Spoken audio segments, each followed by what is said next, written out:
ನಮ್ಮ ಜನರಿಗೆ ಬಹಳಷ್ಟು ಗೊಂದಲಗಳಿರ್ತವೆ ಈ ಟೈಮ್ನಲ್ಲಿ. ಗ್ರಹಣ ಅಂತಂದರೆ ಒಂದು ರೀತಿ ತಲ್ಲಣ ಜನರಿಗೆ, ಒಂದು ರೀತಿ ಆತಂಕ. ಏನು ಗಂಡಾಂತರಗಳು ಎದುರಾಗುತ್ತೆ, ಯಾವ ರಾಶಿಯವ್ರ ಮೇಲೆ ಯಾವ ಪರಿಣಾಮಗಳು ಬೀರುತ್ತೆ ಮತ್ತು ಪರಿಹಾರಗಳು ಏನು ಮಾಡಬೇಕು ಅಂತೇಳಿ, ಮತ್ತು ಜಪತಪಗಳು, ಹೋಮ ಹವನಗಳು, ಪೂಜೆ ಪುನಸ್ಕಾರಗಳು ಹೇಗಿರಬೇಕು, ಊಟ ಮಾಡಬೇಕಾ ಮಾಡಬಾರ್ದಾ, ಏನು ಮಾಡಬೇಕು ಏನು ಮಾಡಬಾರದು, ಈ ರೀತಿಯಾದಂಥ ಕೆಲವೊಂದಿಷ್ಟು ಪ್ರಶ್ನೆಗಳಿರ್ತವೆ ತಲೆಯಲ್ಲಿ.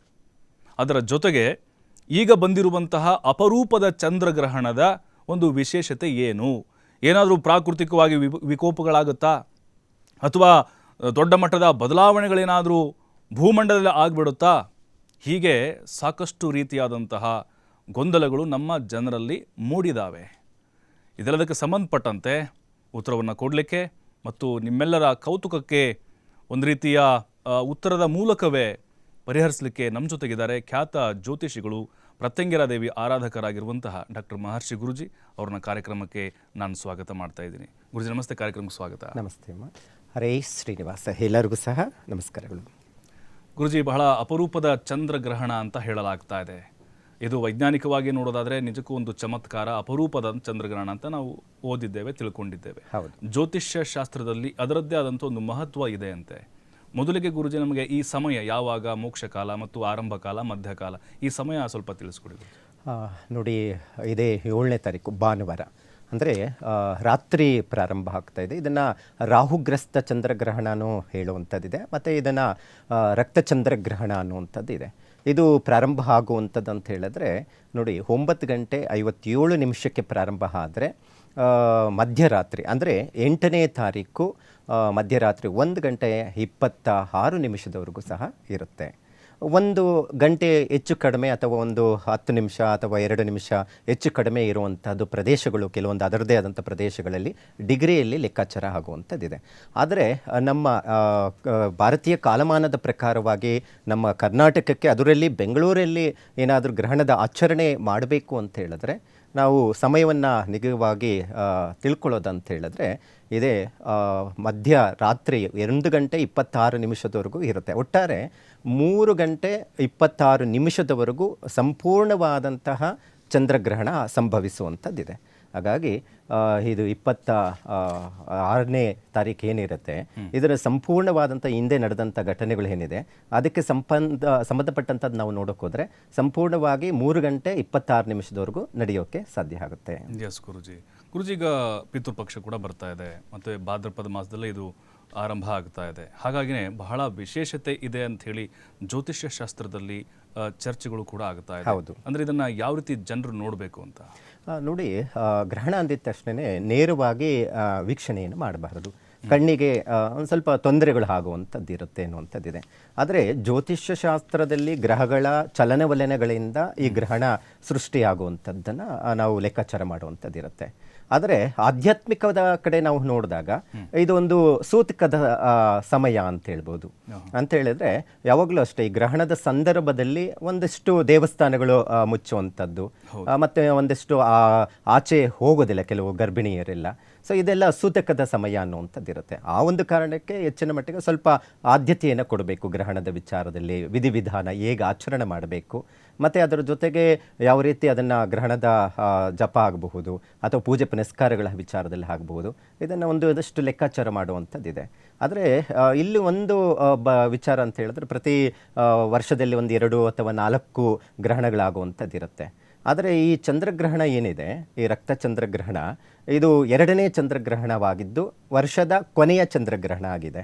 ಹಾಗಾಗಿ ಇದೊಂದು ವಿಶೇಷತೆ ಏನಪ್ಪ ಅಂತ ಹೇಳಿದ್ರೆ, ಈ ಪಿತೃಪಕ್ಷದಲ್ಲಿ 1ನೇ ದಿನ ಪ್ರಾರಂಭ ಬಂದಿರುವಂಥದ್ದು ಒಂದು ಕಾರಣ, ವಿಶೇಷತೆ. ಮತ್ತು ಅದರಿಂದ ಬರುವಂಥ ಸಮಸ್ಯೆಗಳಾಗಬಹುದು, ಅದರಿಂದ ಆಗುವಂತಹ ಒಳ್ಳೆಯದು ತೊಂದರೆಗಳು ಅಂತ ಲೆಕ್ಕಾಚಾರ ನೋಡೋಕೆ ಹೋದರೆ ಅತಿ ಹೆಚ್ಚು ಸಮಸ್ಯೆನೇ ಅಂತಲೂ ಹೇಳಬಹುದಾಗಿದೆ.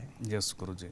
ಗುರುಜಿ, ಒಂದು ನನ್ನ ಪ್ರಶ್ನೆ ಮತ್ತು ನನ್ನ ಕುತೂಹಲ ಇರೋದು, ದೇವಸ್ಥಾನಗಳ ಬಾಗಿಲುಗಳನ್ನು ಬಂದ್ ಮಾಡ್ತಾರೆ, ಅದಾದ ಮೇಲೆ ಗಂಗಾಜಲದಿಂದ ಶುದ್ಧೀಕರಣ ಮಾಡ್ತಾರೆ.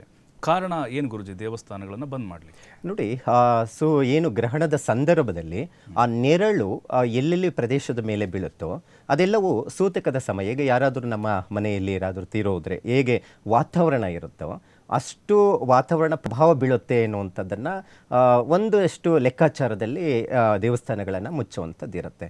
ಅಂದರೆ ಒಂದು ಸೈಂಟಿಫಿಕ್ ಆಗಿ ನೋಡೋಕೆ ಹೋದರೆ ದೇವಸ್ಥಾನದ ದರ್ಶನ ಮಾಡೋದಕ್ಕೆ ಬರ್ತಾ ಇರ್ತಾರೆ ಜನಗಳು.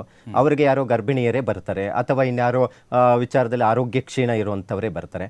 ಅಂಥವ್ರು ಬಂದು ಆ ಗ್ರಹಣದ ಸಂದರ್ಭದಲ್ಲಿ ಅವರ ಮೇಲೆ ಕಿರಣಗಳು ಬೀಳಬಾರ್ದು ಅನ್ನುವಂಥದ್ದು ಒಂದು ಕಾರಣನೂ ದೇವಸ್ಥಾನ ಮುಚ್ಚುವಂಥದ್ದು ಇರುತ್ತೆ. ಮತ್ತು ದೇವರಿಗೂ ಸಹ ಗ್ರಹಣ ಆಗುತ್ತಾ ಅನ್ನುವಂಥದ್ದು, ಗ್ರಹಗಳಿಂದ ತೊಂದರೆ ಆಗುತ್ತಾ ಅನ್ನುವಂಥದ್ದು ಒಂದು ಪ್ರಶ್ನೆ ಬಹಳ ಜನ ಕೇಳ್ತಾ ಇರ್ತಾರೆ. ಖಂಡಿತ ದೇವರಿಗೇನು ಗ್ರಹಣದ ಹಿಡಿಯುವಂಥದ್ದೇನಿಲ್ಲ. ಇಲ್ಲಿ ಗ್ರಹಗಳಿಗೆ ಬೆಳಕು ನೆರಳಿನ ಆಟ ಅಂತ ಹೇಳಬಹುದು. ನಾವು ಇವತ್ತಿಗೂ ಅಷ್ಟೇ ನೋಡಿ, ವೈಜ್ಞಾನಿಕವಾಗಿ ಮಾತನಾಡೋದಾದರೆ ಈ ಗ್ರಹಣದ ವಿಚಾರದಲ್ಲಿ ಜ್ಯೋತಿಷ್ಯ ಶಾಸ್ತ್ರದಲ್ಲಿ ಹೇಳುವಂತಹ ವಿಧಿವಿಧಾನ ಏನಿದೆ, ಆಚರಣೆ ಆಗಬಹುದು, ಅದೇ ಭಿನ್ನವಾಗಿರುತ್ತೆ. ವೈಜ್ಞಾನಿಕವಾಗಿ ವಿಜ್ಞಾನಿಗಳು ಹೇಳುವಂಥ ವಿಚಾರನೇ ಬೇರೆ ಆಗಿರುವಂಥದ್ದು ಇರುತ್ತೆ. ಆದರೆ ಗ್ರಹಣದ ಸಂದರ್ಭ, ಆಗುವಂಥ ವೇಳೆ ಅದೆಲ್ಲ ಎರಡೂ ಒಂದೇ ರೀತಿ ಇರುತ್ತೆ.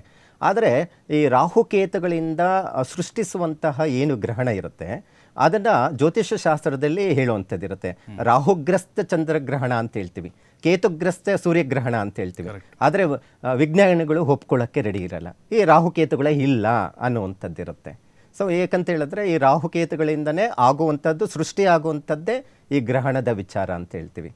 ಸೂರ್ಯ ಮತ್ತು ಚಂದ್ರನ ನೆರಳು ಮತ್ತು ಭೂಮಿಯ ಏನು ಮೇಲೆ ಬೀಳುವಂಥ ಕಿರಣಗಳಿರುತ್ತೆ, ಇದನ್ನು ಅದರದೇ ಆದಂಥ ಒಂದು ಸೈಂಟಿಫಿಕ್ ಆಗಿ ಕ್ಯಾಲ್ಕುಲೇಷನ್ ಮಾಡಿ ವೈಜ್ಞಾನಿಕವಾಗಿ ವಿಜ್ಞಾನಿಗಳು ತಿಳಿಸ್ಕೊಡ್ತಾ ಇರ್ತಾರೆ. ಆದರೆ ಜ್ಯೋತಿಷ್ಯದಲ್ಲಿ ಹೇಳುವಂಥದ್ದು ರಾಹುವಿನಿಂದ ಸೃಷ್ಟಿಸಲ್ಪಡುವಂತಹದ್ದೇನಿದೆ ಚಂದ್ರಗ್ರಹಣ ಅನ್ನುವಂಥದ್ದು ಇರುತ್ತೆ. ಅದಕ್ಕೆ ರಾಹುಗ್ರಸ್ತ ಚಂದ್ರಗ್ರಹಣ ಅನ್ನುವಂಥದ್ದು ಒಂದು ಲೆಕ್ಕಾಚಾರ ಅಂತ ಹೇಳುತ್ತೆ.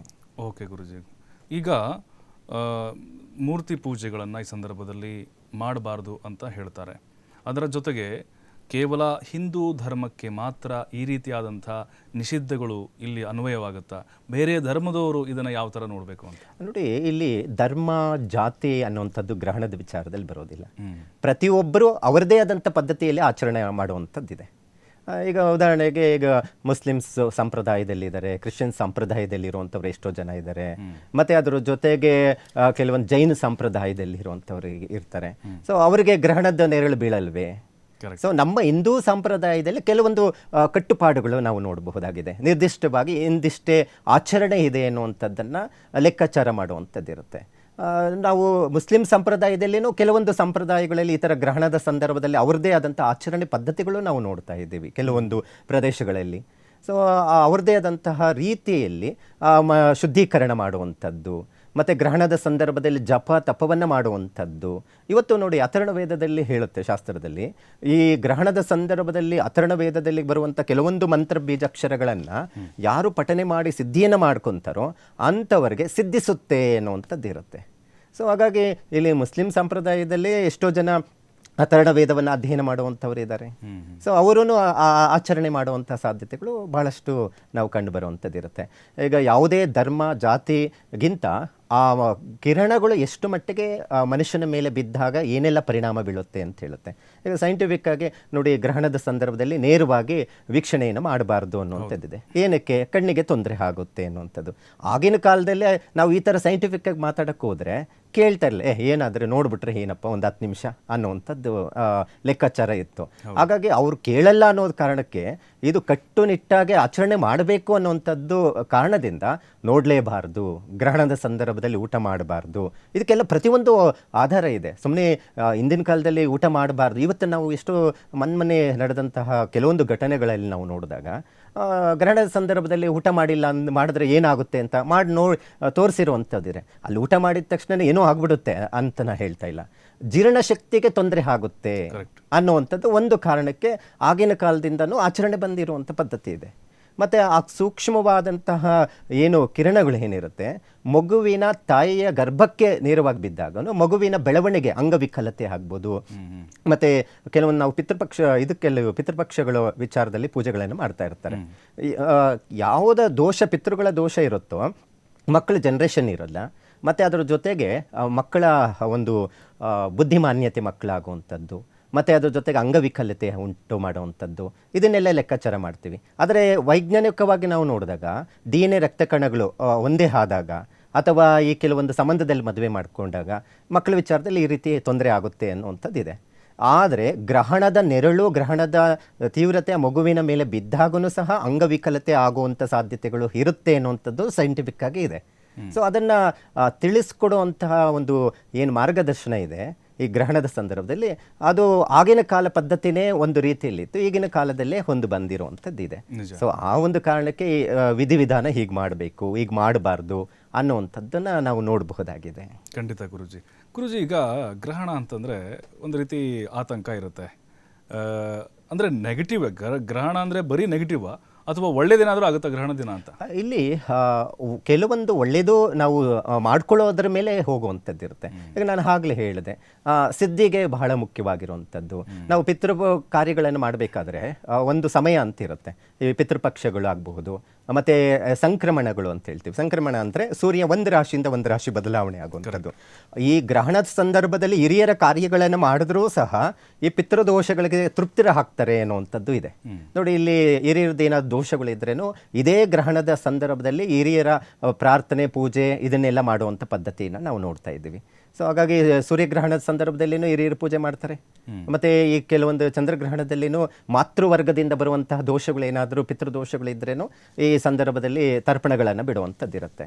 ಇದು ಒಂದು ಕಡೆ ಒಳ್ಳೆಯದಾದರೆ, ಇನ್ನೊಂದು ಕಡೆ ಕೆಲವೊಂದಷ್ಟು ಸಮಸ್ಯೆಗಳು ಎದುರಾಗುವಂಥ ಸಾಧ್ಯತೆಗಳು ಇರುತ್ತೆ. ಗ್ರಹಣ ಆದ ಕೆಲವು ದಿನಗಳ, ತಿಂಗಳ ಕಾಲ ಅದರ ತೀವ್ರತೆ ಇರುವಂಥದ್ದಿರುತ್ತೆ.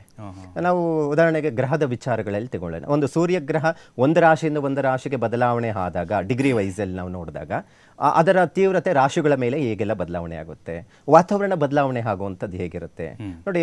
ರವಿ ಯಾವಾಗ ಬಲಹೀನನಾಗಿರ್ತಾನೋ ಈ ಡಿಸೆಂಬರ್ ತಿಂಗಳಲ್ಲಿ ಚಳಿ ಜಾಸ್ತಿ ಆಗುವಂಥದ್ದಿರುತ್ತೆ ಅಲ್ವಾ. ಅದೇ ಥರ ಮಾಸಗಳಲ್ಲಿನೂ ಆ ಗ್ರಹಗಳ ಬದಲಾವಣೆಯಿಂದ ಕೆಲವೊಂದು ವಾತಾವರಣದ ಮೇಲೆ ಪರಿಣಾಮ ಬೀಳುವಂಥದ್ದಿರುತ್ತೆ. ಈ ಗ್ರಹಣದ ವಿಚಾರದಲ್ಲಿ ನಾವು ನೋಡೋಕ್ಕೋದ್ರೇನು ಗ್ರಹಣದ ಫಲಗಳು ಹೇಗೆ ಫಲಗಳು ಕೊಡುತ್ತೆ ಅಂದರೆ, ಮನುಷ್ಯನ ಮೇಲೆ ಗ್ರಹಗಳ ಸ್ಥಿತಿಯಿಂದ ತೊಂದರೆಗಳು ಆಗುವಂಥದ್ದಿದೆ, ಮತ್ತು ಅದರ ಜೊತೆಗೆ ಪ್ರಕೃತಿ ಮೇಲೆ ಆಗುವಂತಹ ಅವಘಡಗಳನ್ನು ನಾವು ನೋಡಬಹುದಾಗಿದೆ. ಸೊ ಇವೆಲ್ಲವೂ ಗ್ರಹಣದ ವಿಚಾರದಲ್ಲಿ ಲೆಕ್ಕಾಚಾರ ಆಗಲಿಕ್ಕೆ ಸಾಧ್ಯ ಆಗುತ್ತೆ. ಗುರುಜಿ, ಈಗ ನೀವು ಹೇಳ್ತಾ ಇದ್ರಿ ರಾಶಿಗಳ ಮೇಲೆ ಅದು ಪ್ರಭಾವ ಬೀರುತ್ತೆ ಅಂತ. ಹೌದು. ಎಷ್ಟು ಸಮಯದವರೆಗೂ ಇರುತ್ತೆ ಗುರುಜಿ? 6 ತಿಂಗಳ ಅಥವಾ 1 ವರ್ಷ? ಎಷ್ಟು ಸಮಯ? ಇಲ್ಲಿ ಒಂದು ಕನಿಷ್ಠ ಪಕ್ಷ ಅಂದರೆ 1.5 ತಿಂಗಳ ಕಾಲ ಇದರ ಪರಿಣಾಮ ಬೀಳುವಂಥದ್ದು ಇರುತ್ತೆ. ಯಾಕಂತ ಹೇಳಿದ್ರೆ ಈ ಗ್ರಹಣದ ಪ್ರಭಾವ ಹೇಗೆ ಅಂತ ಹೇಳಿದ್ರೆ, ನಾವು ಅಮಾವಾಸ್ಯೆ ಹುಣ್ಣಿಮೆ ಟೈಮಲ್ಲಿ ನೋಡಿ, ಈ ಹೆಚ್ಚು ಈ ಸಮುದ್ರದ ತೀರದಲ್ಲಿ ಇರುವಂಥವ್ರಿಗೆ ಗೊತ್ತಿರುತ್ತೆ, ಉಬ್ರ ಜಾಸ್ತಿ ಆಗ್ತಾ ಇರುತ್ತೆ, ಅಲೆಗಳು. ಅಂದರೆ ಇಲ್ಲೇನೋ ಅರ್ತ್ ವೈಬ್ರೇಷನ್ ಇರುತ್ತೆ. ಅದೇ ಕಾಂಬಿನೇಷನ್ಸಲ್ಲಿ ನಾವು ನೋಡೋಕ್ಕೋದ್ರೆ ಈ ಗ್ರಹಣದ ಸಂದರ್ಭದಲ್ಲಿ ಆದಂತಹದ್ದೇನು ಈ ಕೆಲವೊಂದು ರಾಹುಗ್ರಸ್ತ ಚಂದ್ರಗ್ರಹಣ ಏನಿದೆ ಅದರ ತೀವ್ರತೆ 1.5 ತಿಂಗಳ ಕಾಲ ಇದರ ಪರಿಣಾಮ ಬೀಳುವಂಥ ಸಾಧ್ಯತೆ ಇರುತ್ತೆ. ಅದಕ್ಕೆ ಬಹಳ ಜಾಗೃತವಾಗಿರಬೇಕು ಹೆಲ್ತ್ ವಿಚಾರದಲ್ಲಿ, ಆರೋಗ್ಯದ ವಿಚಾರದಲ್ಲಿ. ಮತ್ತು ಅದರ ಜೊತೆಗೆ ಕೆಲವೊಂದು ಇವತ್ತು ನಾವು ನೋಡ್ತಾ ಇದ್ದೀವಿ, ಎಷ್ಟೋ ಕೆಲವೊಂದು ಸಮಸ್ಯೆಗಳನ್ನು ಎದುರಿಸ್ತಾ ಇರುವಂಥದ್ದು ನಾವು ನೋಡ್ತಾ ಇದ್ದೀವಿ. ದೇಶಗಳ ಮೇಲೆ ಯುದ್ಧ ಆಗ್ತಾ ಇರುವಂಥದ್ದು, ದ್ವೇಷ, ಅಸೂಯೆಗಳನ್ನು ನಾವು ನೋಡ್ತಾ ಇದ್ದೀವಿ. ಅಂದರೆ ಅಲ್ಲಿ ಯಾವಾಗಲೂ ಅಷ್ಟೇ ಮಾನಸಿಕ ಖಿನ್ನತೆಗೆ ಹೋಗುವಂಥದ್ದು ಅಥವಾ ಕೋಪ, ಕ್ರೋಧ ಜಾಸ್ತಿ ಬರುವಂಥದ್ದು, ಇದಕ್ಕೆಲ್ಲವೂ ಕಾರಣ ಗ್ರಹ ಅಂತ ಹೇಳಿದ್ರೆ ಚಂದ್ರಗ್ರಹ. ಯಾವಾಗ ಚಂದ್ರ ಏನಾದರೂ ಗ್ರಹಣಕ್ಕೆ ಈಡಾದಾಗ ಅದು ರಾಹು ಮನಸ್ಸನ್ನು ಕಂಟ್ರೋಲಲ್ಲಿ ಇಟ್ಕೊಳ್ಳೋಕೆ ಬಿಡೋದಿಲ್ಲ, ಚಂಚಲತೆಯನ್ನು ಮಾಡುವಂಥದ್ದು ಇರುತ್ತೆ. ನಾವು ಜಾತಕ ಪರಿಶೀಲನೆ ಮಾಡುವಾಗೂ ಅಷ್ಟೇ, ಜಾತಕದಲ್ಲಿ ಚಂದ್ರ ಬಲಹೀನನಾಗಿದ್ದರೆ, ರಾಹು ಬಲಹೀನನಾಗಿದ್ದರೆ ಬುದ್ಧಿಮಾನ್ಯತೆ ಉಂಟು ಮಾಡುತ್ತೆ, ಅವನ ವ್ಯಕ್ತಿತ್ವ ಬೆಳವಣಿಗೆಯ ಮೇಲೆ ಪರಿಣಾಮ ಬೀಳುವಂಥದ್ದಿರುತ್ತೆ, ವಿಕೃತ ಸ್ವಭಾವಕ್ಕೆ ಒಳಗಾಗುವಂಥದ್ದಿರುತ್ತೆ.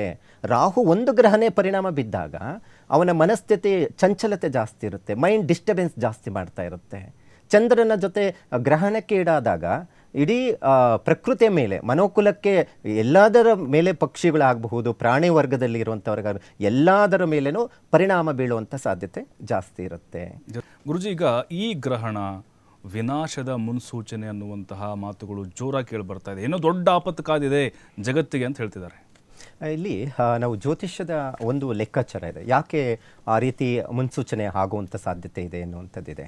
ನೋಡಿ, ಯಾವಾಗಲೂ ಅಷ್ಟೇ ಈ ಗ್ರಹಗಳ ಬದಲಾವಣೆ ಮತ್ತು ಗ್ರಹಗಳ ದೃಷ್ಟಿ ಫಲಗಳು ಏನಾಗುತ್ತೆ, ಒಬ್ಬ ಮನುಷ್ಯ ಮತ್ತು ಒಂದು ಪ್ರಕೃತಿ ಮೇಲೆ ಆಗುವಂತಹ ತೊಂದರೆಗಳನ್ನು ಸೂಚನೆ ಮಾಡುವಂಥದ್ದಿರುತ್ತೆ. ನೋಡಿ, ಆ ಸಂದರ್ಭ, ಗ್ರಹಣದ ಸಂದರ್ಭ ನಾವು ಒಂದು ಲೆಕ್ಕಾಚಾರ, ಒಂದು ಕುಂಡಲಿಯನ್ನು ಹಾಕಿದಾಗ ಏನೆಲ್ಲ ಅವಘಡಗಳಾಗ್ಬೋದು, ಏನು ತೊಂದರೆಗಳಾಗ್ಬೋದು ಅಂತ ಮುಖ್ಯವಾಗಿ ಎದ್ದು ಕಾಣಿಸ್ತಾ ಇರುವಂಥದ್ದಿದೆ.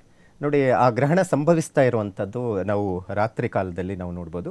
ಒಂದು 8 ಗಂಟೆ 57 ನಿಮಿಷಕ್ಕೆ ಇಂದ 9 ಗಂಟೆ 57 ನಿಮಿಷ ಏನಿರುತ್ತೆ, ಮಧ್ಯಭಾಗದಲ್ಲಿ ನಕ್ಷತ್ರದ ಸಂಧಿ ಆಗ್ತಾ ಇರುವಂಥದ್ದು. ನೋಡಿ, ಯಾವುದೇ ಒಂದು ಶುಭ ಕಾರ್ಯಗಳಾಗ್ಬೋದು, ಯಾವುದೇ ಒಂದು ವಿಚಾರದಲ್ಲಿ ನಾವು ಲಗ್ನವನ್ನು ಕುದುರಿಸಬೇಕಾದ್ರೇನು ನಕ್ಷತ್ರ ಸಂಧಿ ಮತ್ತು ಈ ತಿಥಿನ ಸಂಧಿಯನ್ನು ಇಡಬಾರ್ದು ಅಂತ ಹೇಳುತ್ತೆ. ಇಟ್ಟಾಗ ಏನಾಗುತ್ತೆ, ಅವಘಡಗಳು ಉಂಟಾಗುವಂಥದ್ದು ಇರುತ್ತೆ ಅಂತ ಹೇಳುತ್ತೆ. ಇದೇ ಲೆಕ್ಕಾಚಾರದಲ್ಲಿ ಒಂದು ಮದುವೆಗೆ ಒಂದು ಮುಹೂರ್ತ ಇಟ್ಟಿರುವಂಥದ್ದು ಸಂಧಿ ಮುಹೂರ್ತ ಅಂತ ಇಟ್ಬಿಟ್ಟಿದ್ರು, ನಕ್ಷತ್ರ ಸಂಧಿ ಮುಹೂರ್ತ ಅಂತ. ಅಲ್ಲಿ ಏನಾಗಿದೆ ಅಂದರೆ, ಲಗ್ನ ಪತ್ರಿಕೆ ಕೊಡುವಾಗ ಅಪಘಾತದಲ್ಲಿ ಹುಡುಗ ಸತ್ತು ಹೋಗ್ಬಿಟ್ಟ. ಅಂದರೆ ಈ ಥರ ಘಟನೆಗಳು ಎಷ್ಟೋ ನಡೆದಿರುವಂಥದ್ದಿದೆ. ಇದು ಈ ಸಂದರ್ಭದಲ್ಲಿ ಯಾಕೆ ಮಾತು ಬಂತು ಅಂದರೆ, ಈ ಗ್ರಹಣ ಸಂದರ್ಭದಲ್ಲಿ ಏನಿದೆ, ಇಲ್ಲಿ ಶತಭಿಷ ನಕ್ಷತ್ರ ಏನು ಆ ದಿನ ಇರುತ್ತೆ, ದಿನದ ನಕ್ಷತ್ರದ ಲೆಕ್ಕಾಚಾರ ನೋಡಕ್ಕೆ ಹೋದ್ರೆ ಆ ಶತಭಿಷ ನಕ್ಷತ್ರ ಮುಗಿದು 4ನೇ ಪಾದದಿಂದ 1ನೇ ಪಾದ ಪೂರ್ವಾಭಾದ್ರ ನಕ್ಷತ್ರಕ್ಕೆ ಕಾಲಿಡ್ತಾ ಇದೆ. ಸೊ ಎಲ್ಲರೂ ಮಾಧ್ಯಮಗಳೆಲ್ಲ ಆಗ್ಬಹುದು, ಎಲ್ಲದರಲ್ಲಿ ಶತಭಿಷ ನಕ್ಷತ್ರದವರಿಗೆ ಬಹಳ ಕೆಟ್ಟ ಫಲಗಳನ್ನು ಕೊಡ್ತಾ ಇದೆ, ತೊಂದರೆ ಇದೆ ಅನ್ನುವಂಥದ್ದನ್ನು ಹೇಳ್ತಾ ಇದೆ. ಹೌದು, ಅದು ನಿಜ. ಆದರೆ ಇನ್ನೂ ಒಂದು ನಕ್ಷತ್ರನೂ ಇದೆ ಅದರಲ್ಲಿ. ಗ್ರಹಣದ ಸಂದರ್ಭದಲ್ಲಿ ಸಂಧಿ ಆಗ್ತಾ ಇರುವಂಥ ಸಂದರ್ಭದಲ್ಲಿ ಪೂರ್ವಭದ್ರ ನಕ್ಷತ್ರನೂ ಅನ್ವಯ ಆಗುವಂಥದ್ದಿದೆ. ಸೊ ಆ ಒಂದು ಕಾರಣಕ್ಕೂ ಈಗ ಬರ್ತಾ ಇರುವಂಥದ್ದು ರಕ್ತಚಂದ್ರ ಗ್ರಹಣ ಏನಿದೆ, ಅದು ತೊಂದರೆ, ಮುಂದಿನ ದಿನಗಳಲ್ಲಿ ತೊಂದರೆ ಉಂಟಾಗುವಂಥ ಸಾಧ್ಯತೆ ಇದೆ ಅನ್ನುವಂಥದ್ದು. ಅದನ್ನೇ ನಾವು ರೆಡ್ ಮೂನ್ ಅಂತ ಹೇಳ್ತೀವಿ, ಅಂದರೆ ಕೆಂಪಾದಂತಹ ಚಂದ್ರ ಅನ್ನುವಂಥದ್ದು ಇರುತ್ತೆ. ಅಂದರೆ ಈಗ ಯಾರಿಗಾದರೂ ಕೋಪ ಬಂದರೆ ಹೇಗಿರ್ತಾರೆ, ಬಹಳ ಅವನ ಮುಖ ಎಲ್ಲ ಕೆಂಪಗಾಗುವಂಥದ್ದು. ಸೊ ಅಂದರೆ ಮುನ್ಸೂಚನೆಗಳನ್ನು ಚಂದ್ರ ತೋರಿಸ್ತಾ ಇದ್ದಾನೆ ಈ ಗ್ರಹಣದ ಸಂದರ್ಭದಲ್ಲಿ. ಇದೊಂದು ಲೆಕ್ಕಾಚಾರ. ಆದರೆ ಇನ್ನೊಂದು ಮುಖ್ಯವಾಗಿರುವಂಥ ಒಂದು ಕಾರಣ ಇದೆ. ಏನಪ್ಪ ಅಂದರೆ, ನೋಡಿ, ಇದು ಜ್ಯೋತಿಷ್ಯ ಶಾಸ್ತ್ರದಲ್ಲಿ ಇರುವಂಥದ್ದು. ಈ ಗ್ರಹಣದ ಸಂದರ್ಭದಲ್ಲಿ ಈ 2 ನಕ್ಷತ್ರಗಳು ಏನಿದೆ, ಈ ಶತಭಿಷ ನಕ್ಷತ್ರ ಆಗ್ಬೋದು ಮತ್ತು ಪೂರ್ವಾಭಾದ್ರ ನಕ್ಷತ್ರ ಆಗ್ಬೋದು, ಆ ಎರಡೂ ಸಹ ನಕ್ಷತ್ರಗಳು ಈ ಕುಂಭರಾಶಿಗೆ ಅನ್ವಯ ಆಗುವಂಥ ನಕ್ಷತ್ರ ಆಗಿರುತ್ತೆ. ಯಾವಾಗ ಕುಂಭರಾಶಿಗೆ ಅನ್ವಯ ಆಗುವಂಥದ್ದು, ಒಂದು ರಾಶಿಗೆ 3 ನಕ್ಷತ್ರಗಳು ಅನ್ವಯ ಆಗುವಂಥದ್ದು ಇರುತ್ತೆ. ಈ ಕುಂಭರಾಶಿಗೆ ಧನಿಷ್ಠ ನಕ್ಷತ್ರ ಬರುತ್ತೆ, ಮತ್ತು ಅದರ ಜೊತೆಗೆ ಶತಭಿಷ ನಕ್ಷತ್ರ ಬರುತ್ತೆ, ಪೂರ್ವಭಾದ್ರ ನಕ್ಷತ್ರ ಬರಲಿಕ್ಕೆ ಇರುತ್ತೆ. ಯಾವಾಗ ಈ 2 ನಕ್ಷತ್ರಗಳು ಕುಂಭರಾಶಿಗೆ ಅನ್ವಯ ಆಗುತ್ತಾ, ಕುಂಭರಾಶಿಗೆ ಒಂದು ಗ್ರಹ ಅಧಿಪತಿ ಅಂತ ಇರ್ತಾನೆ, ಅಂದರೆ ರಾಷ್ಟ್ರಾಧಿಪತಿ ಅಂತ. ಯಾವಾಗ ರಾಷ್ಟ್ರಾಧಿಪತಿ ಶನಿಯು ಈಗ ಪ್ರಸ್ತುತ ಗೋಚಾರದಲ್ಲಿ ಹೇಗಿದೆ ಅಂದರೆ ಮೀನ ರಾಶಿಯಲ್ಲಿ ಸ್ಥಿತವಾಗಿದ್ದಾನೆ. ಗ್ರಹಣ ಸಂಭವಿಸ್ತಾ ಇರುವಂಥ ಸಂದರ್ಭದಿಂದ ನಾವು ರಾಶಿಯಿಂದ ನಾವು ನೋಡೋಕ್ಕೋದ್ರೆ 2ನೇ ಮನೆಯಲ್ಲೇ ಶನಿ ಇರುವಂಥದ್ದಿದೆ. 2ನೇ ಮನೆ ಇದ್ದರೆ ಧನಸ್ಥಾನ ಮತ್ತು ಕುಟುಂಬ ಸ್ಥಾನ ಇಂಪ್ರೂವ್ಮೆಂಟ್ ಆಗಬೇಕಾಗಿರುವಂಥದ್ದು. ಆದರೆ ಅಲ್ಲಿ ಆ ಥರ ಆಗ್ತಾ ಇಲ್ಲ. ಇಲ್ಲಿ ಏನಾಗ್ತಾ ಇದೆ ಅಂದರೆ, ಈ ರಾಷ್ಟ್ರಾಧಿಪತಿ ಮೀನ ರಾಶಿಯಲ್ಲಿದ್ದು ಕುಜನ ದೃಷ್ಟಿಗೆ ಒಳಗಾಗಿದೆ ಅನ್ನುವಂಥದ್ದನ್ನು ನಾವು ನೋಡ್ತಾ ಇದ್ವಿ. ಕುಜ ಬಂದು ಶನಿಯ ದೃಷ್ಟಿಗೆ ಒಳಗಾಗಿರೋದ್ರಿಂದ ಈ 2 ಕಾಂಬಿನೇಷನ್ಸ್ ಏನಿದೆ, ಮುಂದಿನ ದಿನಗಳಲ್ಲಿ ದೊಡ್ಡದಾದಂಥ ಅವಘಡಗಳು ಉಂಟಾಗುವಂಥದ್ದು ಇರುತ್ತೆ. ಯಾವ್ಯಾವ ಲೆಕ್ಕಾಚಾರ ಮಾಡಬಹುದು ಜ್ಯೋತಿಷ್ಯದಲ್ಲಿ, ಒಂದಿಷ್ಟು ಕೆಲವೊಂದು ವಿಚಾರಗಳನ್ನು ಈಗೀಗೆಲ್ಲ ತೊಂದರೆಗಳಾಗುತ್ತೆ ಅನ್ನುವಂಥದ್ದನ್ನು ತಿಳಿಸ್ಕೊಡ್ಲಿಕ್ಕೆ ಸಾಧ್ಯ ಆಗುವಂಥದ್ದು ಇರುತ್ತೆ. ಈ ಶನಿ ಮತ್ತು ಕುಜನ ಸಂಯೋಗ ದೃಷ್ಟಿಗಳು ಏನೆಲ್ಲ ಫಲಗಳು ಕೊಡುತ್ತೆ ಅಂತ ಹೇಳಿದ್ರೆ, ಒಂದು ಅಪಘಾತಗಳು ಹೆಚ್ಚಾಗಬಹುದು, ಮತ್ತು ಈ ಕೆಲವೊಂದೆಲ್ಲ ಜಾತಕದ ಕುಂಡಲಿಯಲ್ಲಿ ಇದ್ದಾಗ, ಆ ಥರ ಕಾಂಬಿನೇಷನ್ಸ್ ಇದ್ದಾಗ ಈ ಸರ್ಜರಿಗಳು ಜಾಸ್ತಿ ಆಗುವಂಥದ್ದು, ಅಥವಾ ಕ್ರೋಧ ಭಾವನೆ ಜಾಸ್ತಿ ಆಗುವಂಥದ್ದು. ಅಂದರೆ ಚೆನ್ನಾಗೇ ಇರ್ತಾನೆ, ದಿಢೀರಂಥ ಜಗಳಗಳು, ದಿಢೀರಂಥ ವ್ಯಾಜ್ಯಗಳು ಉಂಟಾಗುವಂಥದ್ದು. ಈ ಥರ ಸೃಷ್ಟಿಯನ್ನು ಮಾಡುವಂತಹ 2 ಗ್ರಹಗಳು ಇರುತ್ತೆ. ಯಾರು ಜಾತಕದಲ್ಲಿ ಇರುತ್ತೋ ಅವರು ಜಾತಕದ ಲೆಕ್ಕಾಚಾರದಲ್ಲಿ ಅವರ ಮನಸ್ಥಿತಿನೂ ಸರಿ ಇರೋಲ್ಲ. ಅಂದರೆ ಈ ಗ್ರಹಣದ ಸಂದರ್ಭದಲ್ಲಿ ಈ ಥರ ಕೆಲಸ ಆಗ್ತಾ ಇರುವಂಥದ್ದು ನಾವು ನೋಡ್ತಾ ಇದ್ದೀವಿ. ಮತ್ತು ಈ ಕುಜ ನೋಡಿ, ಯಾವಾಗಲೂ ಅಷ್ಟೇ, ಕುಜ ರಾಹುವಿನ ಸಂಯೋಗ ಆದಾಗ ಕೆಲವೊಂದು ಬ್ಯಾಕ್ಟೀರಿಯಾಗಳಿಂದ, ಕೆಲವೊಂದು ಸೂಕ್ಷ್ಮಾಣು ಜೀವಿಗಳಿಂದ ಆರೋಗ್ಯದ ಮೇಲೆ ಪರಿಣಾಮ ಬೀಳುವಂಥದ್ದು ಇರುತ್ತೆ. ಅನಾರೋಗ್ಯ, ನಾವು ಕೋವಿಡ್ ಅಂಥದ್ದೆಲ್ಲ ಎದುರಿಸಿ ಬಂದಿದ್ದೀವಿ. ಆಗಿನ ಕಾಲದಲ್ಲಿ ನಾವು ನೋಡಿದ ಯಾವಾಗ ಕೆಲವೊಂದೆಲ್ಲ ಈ ಥರ ಕೋವಿಡ್ ಬಂದಾಗ ಇದೇ ಕುಜ ಮತ್ತು ರಾಹುವಿನ ಸಂಯೋಗದಿಂದ ಉದ್ಭವ ಆದಂಥದ್ದು. ಈಗೇನಾಗ್ತಾ ಇದೆ, ಈ ಗ್ರಹಣದ ಸಂದರ್ಭದಲ್ಲಿ ಶನಿ ಮತ್ತು ಕುಜನ ದೃಷ್ಟಿಕೋನಗಳೇನಿದೆ, ದೊಡ್ಡದಾದಂಥ ಭಾರೀ ಅವಘಡಗಳು ಅಂತ ಹೇಳಿದಾಗ ಅಗ್ನಿ ಅವಘಡಗಳು ಉಂಟಾಗುವಂಥದ್ದು ಇರುತ್ತೆ. ಅಂದರೆ ಬೆಂಕಿ, ಅಗ್ನಿತತ್ವ. ಹೇಗೆ ಶನಿ ಆಯುಷ್ಯಕಾರಕ ಆಗಿರ್ತಾನೋ, ಈ ಕುಜಗ್ರಹ ಬೆಂಕಿಗೆ ಸಂಬಂಧಪಟ್ಟಂಥ ತೊಂದರೆಗಳು, ಅದರಲ್ಲಿ ಕಾರ್ಖಾನೆಗಳು, ಇವತ್ತು ಎಷ್ಟೋ ಜನ ದೊಡ್ಡ ದೊಡ್ಡ ಕಾರ್ಖಾನೆಗಳನ್ನು ನಡೆಸ್ತಾ ಇರುವಂಥ ನೋಡ್ತಾ ಇದ್ದೀವಿ. ದೊಡ್ಡ ದೊಡ್ಡ ಕಾರ್ಖಾನೆಗಳಲ್ಲಿ ದೊಡ್ಡದಾದಂತಹ ಅವಘಡಗಳು ಆಗೋ ಸಂದರ್ಭಗಳು ಜಾಸ್ತಿ ಇರುತ್ತೆ ಅನ್ನುವಂಥದ್ದನ್ನು ಲೆಕ್ಕಾಚಾರವನ್ನು ಮಾಡಬಹುದಾಗಿದೆ. ಅದಕ್ಕೆ ನಾವು ಈ ಗ್ರಹಣದ ಸಂದರ್ಭದಲ್ಲಿ ಗ್ರಹಗಳ ಚಲನವಲನಗಳು, ಇವೆಲ್ಲವನ್ನು ಲೆಕ್ಕಾಚಾರವನ್ನು ಮಾಡಬೇಕು. ಮತ್ತು ಇನ್ನೂ ಒಂದು ಪ್ರಮುಖವಾಗಿರುವಂತಹ ಒಂದು ಕಾರಣ ಸಮಸ್ಯೆ ಅಂತ ಹೇಳಿದ್ರೆ, ಪಿತೃಪಕ್ಷದ ಪ್ರಾರಂಭ ಹಂತದಲ್ಲಿ ಈ ಗ್ರಹಣ ಸಂಭವಿಸ್ತಾ ಇರೋದು. ನಾವು ಆಗಲೇ ಹೇಳಿದೆ, ಪಿತೃಪಕ್ಷಗಳಲ್ಲಿ ನಾವು ಹಿರಿಯರ ಪೂಜೆ ಪುನಸ್ಕಾರಗಳನ್ನ ಇದೇ ಗ್ರಹಣದ ಸಂದರ್ಭದಲ್ಲಿ ಕೊಡಿ ಅಂತ ಹೇಳ್ತಾ ಇದ್ವಿ. ಅಂದ್ರೆ ಇಲ್ಲಿ ಪಿತೃಗಳ ಆಸ್ತಿಯ ವಿಚಾರದಲ್ಲಿ ಆಗಬಹುದು, ಹಿರಿಯರ ಒಂದು ಏನಾದರೂ ಮಾತುಕತೆ ಆಗಬಹುದು ಮಕ್ಕಳ ವಿಚಾರದಲ್ಲಿ, ಏನಾದರೂ ಚಿಕ್ಕಪುಟ್ಟ ವಿಚಾರದಲ್ಲಿ ದೊಡ್ಡ ಮಟ್ಟಿಗೆ ಕಲಹಗಳು ಉಂಟಾಗುವಂಥ ಸಾಧ್ಯತೆ ಇರುತ್ತೆ. ಮತ್ತು ಹಿರಿಯರ ಆರೋಗ್ಯದ ಮೇಲೆ ಪರಿಣಾಮ ಬೀಳುವಂಥ ಸಾಧ್ಯತೆ ಇರುತ್ತೆ. ಸೊ ಅದು ಯಾವ ನಕ್ಷತ್ರದಲ್ಲಿ ಇರುವಂಥವ್ರಿಗೆ ತೊಂದರೆ ಆಗುತ್ತೆ ಅಂತ ಒಂದಿಂತಷ್ಟು ನಕ್ಷತ್ರಗಳ ಲೆಕ್ಕಾಚಾರನೂ ಇರುವಂಥದ್ದಿದೆ. ಈ ನಕ್ಷತ್ರಗಳ ಅಧಿಪತಿಗಳು ಅಂತಿರುತ್ತೆ, ರಾಷ್ಟ್ರಾಧಿಪತಿಗಳು ಹೇಗಿರುತ್ತೋ ನಕ್ಷತ್ರಗಳ ಅಧಿಪತಿಗಳು ಅನ್ನುವಂಥದ್ದು ಇರುತ್ತೆ. ಈಗ ಉದಾಹರಣೆಗೆ ಈ ಪೂರ್ವಭದ್ರ ನಕ್ಷತ್ರ ಆಗ್ಬೋದು, ಶತಭಿಷ ನಕ್ಷತ್ರ ಆಗಬಹುದು, ಅಥವಾ ಅನುರಾಧ ನಕ್ಷತ್ರ ಆಗ್ಬೋದು, ಜ್ಯೇಷ್ಠ ನಕ್ಷತ್ರದಲ್ಲಿ ಜನನ ಆಗಿರುವಂಥವ್ರಾಗ್ಬೋದು, ಅಥವಾ ವಿಶಾಖ ನಕ್ಷತ್ರದಲ್ಲಿ ಜನನ ಆಗಿರುವಂಥವ್ರಾಗ್ಬೋದು, ಅಥವಾ ಪುಷ್ಯ ನಕ್ಷತ್ರ, ಆಶ್ಲೇಷ ನಕ್ಷತ್ರ, ಪುನರ್ವಸು ನಕ್ಷತ್ರ 4ನೇ ಪಾದದಲ್ಲಿ ಯಾರು ಹುಟ್ಟಿದಾರೋ ಅಂಥವರಿಗೆ ಹಿರಿಯರು ಯಾರಾದರೂ ಇದ್ದರೆ ಸ್ವಲ್ಪ ಆರೋಗ್ಯದ ಮೇಲೆ ಹೆಚ್ಚು ಗಮನ ಕೊಡಬೇಕಾಗುತ್ತೆ. ಇದೇ ಗ್ರಹಣ, ರಕ್ತ ಚಂದ್ರಗ್ರಹಣ ಏನಿದೆ, ಇವರಿಗೆ ಕಂಟಕವಾಗಿ ತೊಂದರೆಗಳು ಕೊಡುವಂಥ ಸಾಧ್ಯತೆ ಇರುತ್ತೆ. ಈ ಮೀನರಾಶಿಯವರಿಗೆ, ಕನ್ಯಾ ರಾಶಿಯವರಿಗೆ, ಮತ್ತು ಕುಂಭರಾಶಿಯವರಿಗೆ, ಮತ್ತು ಅದ್ರ ಜೊತೆಗೆ ಮೇಷ ವೃಶ್ಚಿಕ ರಾಶಿಯವರಿಗೆ ಯಾರೆಲ್ಲ ಕಾರ್ಖಾನೆಗಳನ್ನು ಇಟ್ಕೊಂಡಿದ್ದಾರೆ, ಈ ಕೆಲವೊಂದೆಲ್ಲ ಈ ಎಲೆಕ್ಟ್ರಾನಿಕ್ ಸಂಬಂಧಪಟ್ಟಂಥದ್ದು ಆಗಬಹುದು, ಅಥವಾ ಈ ಕಬ್ಬಿಣಕ್ಕೆ ಸಂಬಂಧಪಟ್ಟಂಥ ಲೇತು ಇಂಥದಕ್ಕೆ ಸಂಬಂಧಪಟ್ಟಂಥದ್ದಾಗಬಹುದು, ಈ ಬೆಂಕಿಯಲ್ಲಿ ಮಾಡುವಂಥ ಕೆಲಸಗಳು ಏನಿರುತ್ತೆ ಅದರಲ್ಲಿ ಭಾರಿ ಹೊಡೆತ ಬೀಳುವಂಥದ್ದಿರುತ್ತೆ, ಮತ್ತು ಬೆಂಕಿಯ ಅವಘಡಗಳು ಉಂಟಾಗುವಂಥ ಸಂಭವಗಳು ಇರುತ್ತೆ. ಸೊ ಇದನ್ನೆಲ್ಲವೂ ಈ ಗ್ರಹಣದ ಸಂದರ್ಭದಲ್ಲಿ ನಾವು ತಿಳಿಸ್ಕೊಳ್ಳಲಿಕ್ಕೆ ಸಾಧ್ಯ ಆಗುತ್ತೆ.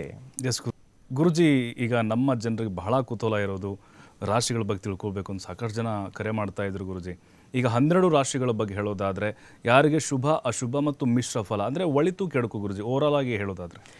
ಮೊದಲಿಗೆ ಮೇಷರಾಶಿಯವರ ಬಗ್ಗೆ ತಿಳ್ಕೊಳ್ಳೋಣ. ಈ ಗ್ರಹಣ ಸಂಭವಿಸ್ತಾ ಇರುವಂಥ ಸಂದರ್ಭದಲ್ಲಿ ಕುಜ 6ನೇ ಮನೆಯಲ್ಲಿ ಇರುವುದರಿಂದ ಆರೋಗ್ಯದ ಮೇಲೆ ಸ್ವಲ್ಪ ಹೆಚ್ಚು ಗಮನ ಕೊಡಬೇಕಾಗಿರುವಂಥದ್ದಿದೆ. ಆರೋಗ್ಯ ಸ್ವಲ್ಪ ಡಿಸ್ಟರ್ಬೆನ್ಸ್ ಆಗುವಂಥ ಸಾಧ್ಯತೆ ಇದೆ.